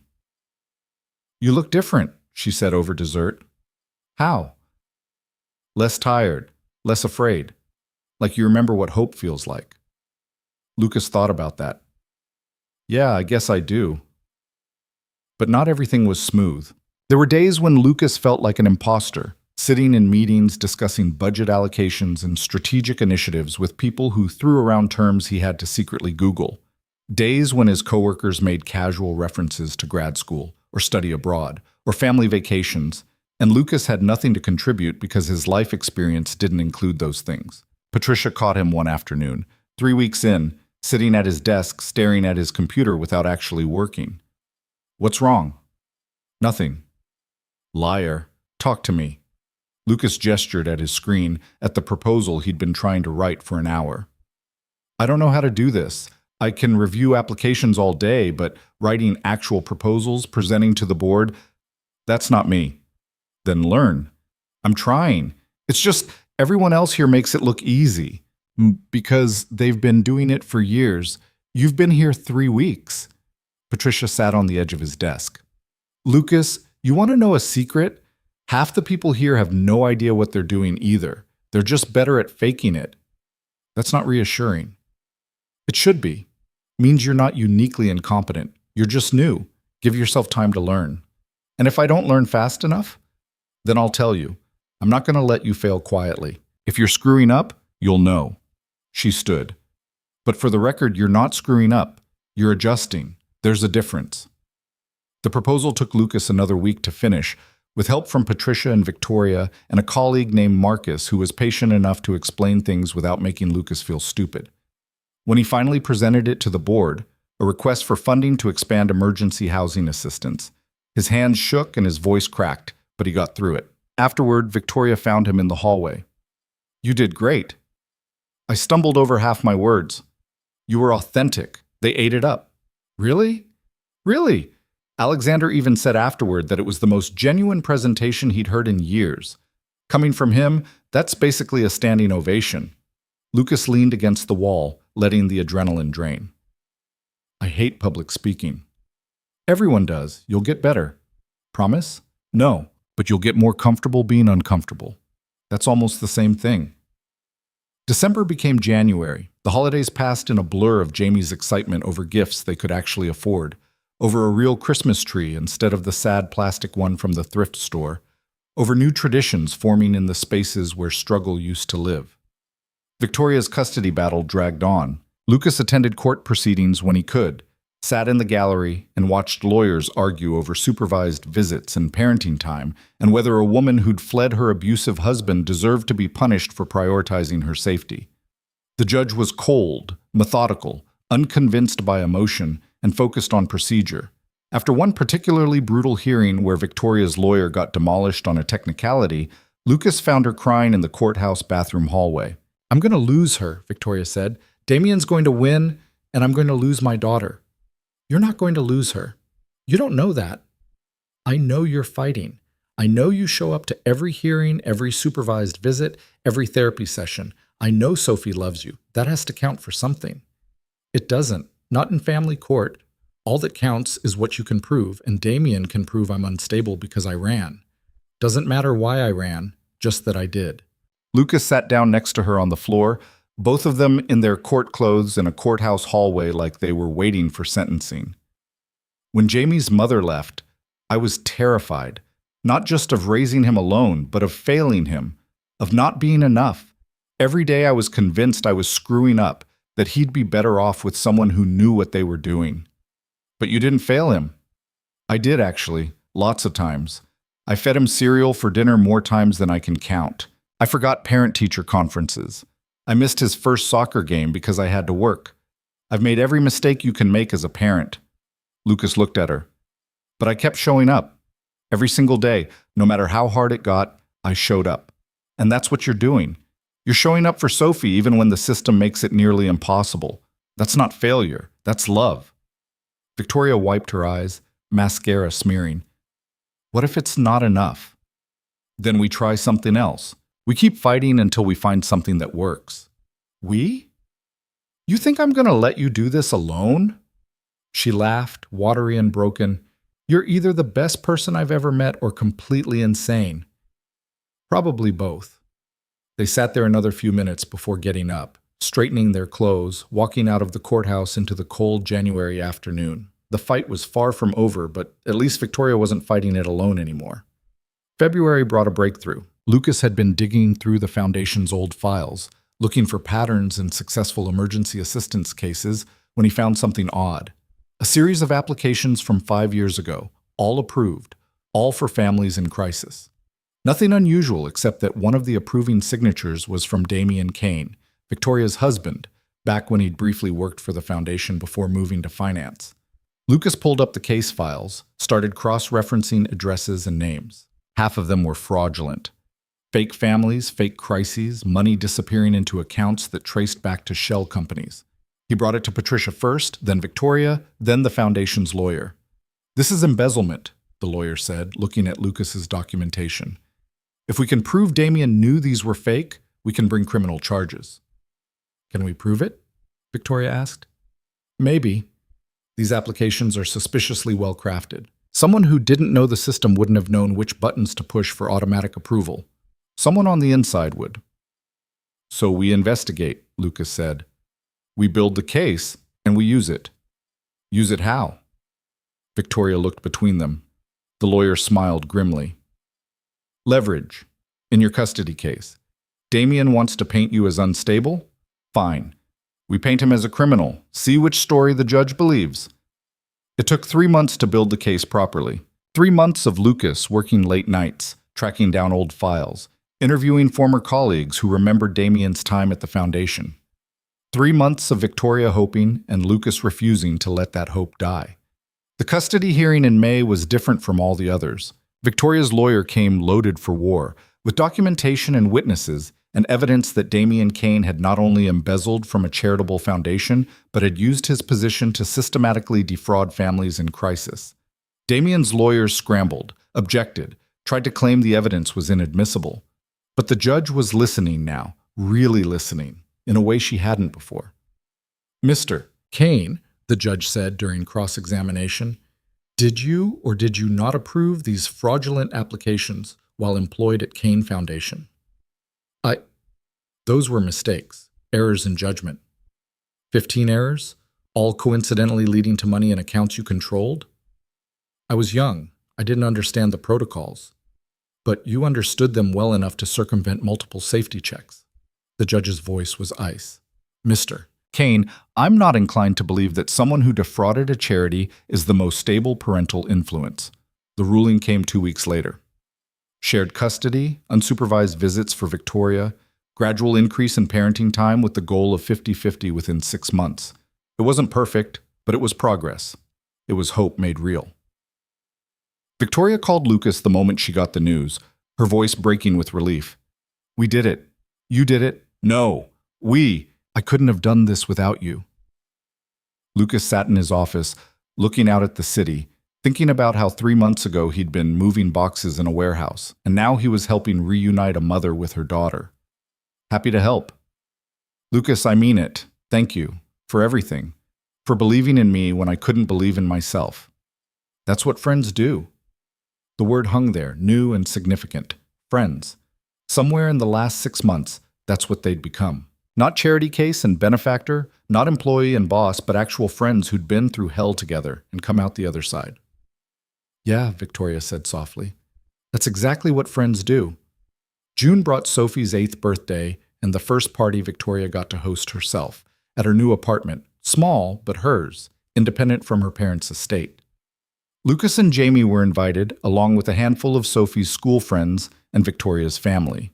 Lucas watched Victoria navigate it all.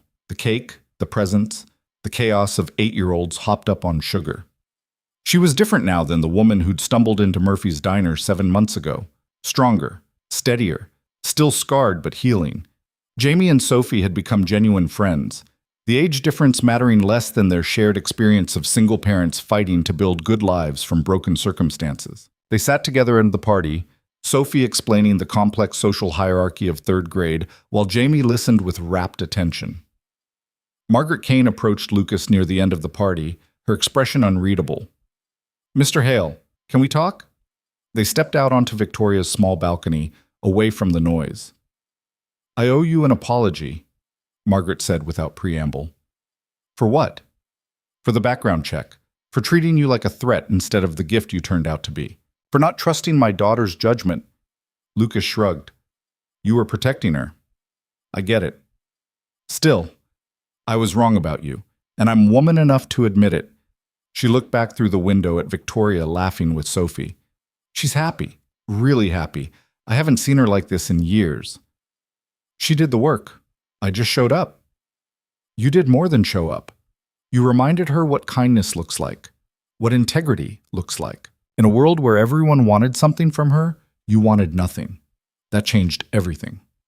Lucas thought about that morning in the diner, about giving away his breakfast to a stranger. Such a small thing, such an ordinary act of basic human decency. And yet it had somehow led here, to a job he loved, to friendships that mattered, to the knowledge that kindness could actually change lives instead of just making you feel good. I didn't do anything special, Lucas said. That's exactly why it was special, because it should be normal, and it's not. Margaret extended her hand. Thank you, Mr. Hale, for everything. They shook, and something shifted, the last bit of distance between Lucas and the Kane family dissolving into mutual respect. The party wound down. Parents collected their sugar-crashed kids. Victoria hugged Sophie tight before Sophie left with Margaret for the night, whispering something that made her daughter giggle and nod. After everyone left, Victoria, Lucas, and their kids sat among the wreckage of birthday celebrations. That was exhausting, Victoria said. That was childhood, Lucas corrected. Get used to it. Jamie and Sophie were already building something with leftover birthday decorations, ignoring the adults entirely. Can I ask you something? Victoria said. Sure. Why did you really help me that morning? The truth. Lucas thought about it, about the real answer underneath all the things he'd said before. Because I knew what it felt like to be invisible, to need help and have everyone look through you like you don't exist, and I didn't want to be one of those people who looks away. That simple? That's simple. Victoria was quiet for a moment. You know what I've learned in the last 7 months? What? That the smallest acts of kindness ripple out in ways we can't imagine. You gave me a meal, just breakfast. But that meal led to safety, which led to healing, which led to getting my daughter back. One moment of compassion changed everything. Lucas looked at Jamie, at the life they were building, at the future that had seemed impossible 7 months ago. It changed everything for me too. Good. You deserved a change. So did you. They sat in comfortable silence watching their kids play, both of them understanding that some friendships were forged in crisis and tempered by time, becoming something stronger than either person could have built alone. Lucas's phone buzzed. Mrs. Chen. You coming home, or did those rich people adopt you? He smiled and texted back. On my way. Save me some dinner. We should go, Lucas said to Jamie. Do we have to? School tomorrow, and Mrs. Chen made dumplings. That got Jamie moving. He hugged Sophie goodbye, promised to see her soon, then took Lucas's hand. At the door, Victoria stopped them. Lucas, same time next week? I'm thinking of starting a program to train community advocates, people who've lived through the system and can help others navigate it. I want your input. I'll be there. Bring ideas. I'll bring better than ideas. I'll bring coffee. She laughed. Deal. Walking to the car, Jamie looked up at Lucas. Dad, are we happy now? The question caught Lucas off guard. What do you mean? Before you were always tired and worried, but now you smile more. So are we happy? Lucas thought about it. About the job, the friends, the stability they'd built. About Mrs. Chen's dumplings waiting at home and the college fund that meant Jamie's future was secure. About Victoria getting her daughter back and Lucas being part of making that happen. About the simple fact that they had enough now, more than enough, in all the ways that mattered. Yeah, buddy, Lucas said, opening the car door. We're happy. And the remarkable thing was that it was true. Not because life was perfect or problems had disappeared or struggle was over, but because Lucas had learned that accepting help wasn't weakness, that kindness could be repaid in unexpected ways, and that sometimes the smallest acts of compassion could transform ordinary lives into something extraordinary. He'd given a stranger his breakfast on a rainy morning. She'd given him hope and opportunity and friendship in return. And both of them had learned that the distance between breaking and rebuilding was often just one person willing to see another person's humanity and act on it. Lucas drove home through the summer evening, Jamie chattering about Sophie and birthday cake and the dog they'd maybe get someday. The radio played something upbeat. The car ran smooth, the future stretched ahead, uncertain but possible in a way it hadn't been 7 months ago. At a red light, Lucas glanced in the rearview mirror at Jamie. Happy, healthy, secure. Everything Lucas had wanted for him, had fought for, had nearly broken himself trying to provide. The light turned green. Lucas drove on, carrying with him the knowledge that sometimes the right thing and the hard thing were the same thing, and doing it anyway was what separated existing from living. That pride was worth less than pragmatism when your kid needed shoes. That accepting help with grace was harder and braver than refusing it out of fear. And that in a world that often felt cold and broken and indifferent, one person choosing kindness could start a chain reaction that changed everything. It wasn't a miracle. It wasn't fate or destiny or divine intervention. It was just two people stumbling into each other's lives at exactly the right moment, choosing to help instead of hurt, to build instead of abandon, to believe that good things could happen if you were brave enough to let them. 7 months ago, Lucas Hale had been a single father barely surviving, convinced that struggle was his permanent condition. Now he was a single father building something better, one small choice at a time. The difference was hope, and hope, it turned out, was contagious. Lucas pulled up to his building, helped Jamie out of the car, walked up the stairs to where Mrs. Chen's door was already opening, the smell of dumplings drifting into the hallway. "About time," she said, but she was smiling. "Sorry, got caught up." "Always do. Come on, food's getting cold." They ate dinner together like they had 100 times before, except now Lucas wasn't counting pennies or worrying about tomorrow. Now he was just present, grateful, alive in a way that felt earned. After dinner, after Jamie was asleep, after Mrs. Chen had gone back to her apartment, Lucas stood in his kitchen, still small, still shabby, but somehow different now. Or maybe he was different. Maybe perspective was everything. His phone buzzed. "Victoria, thank you again. For today. For everything. You're a good man, Lucas Hale."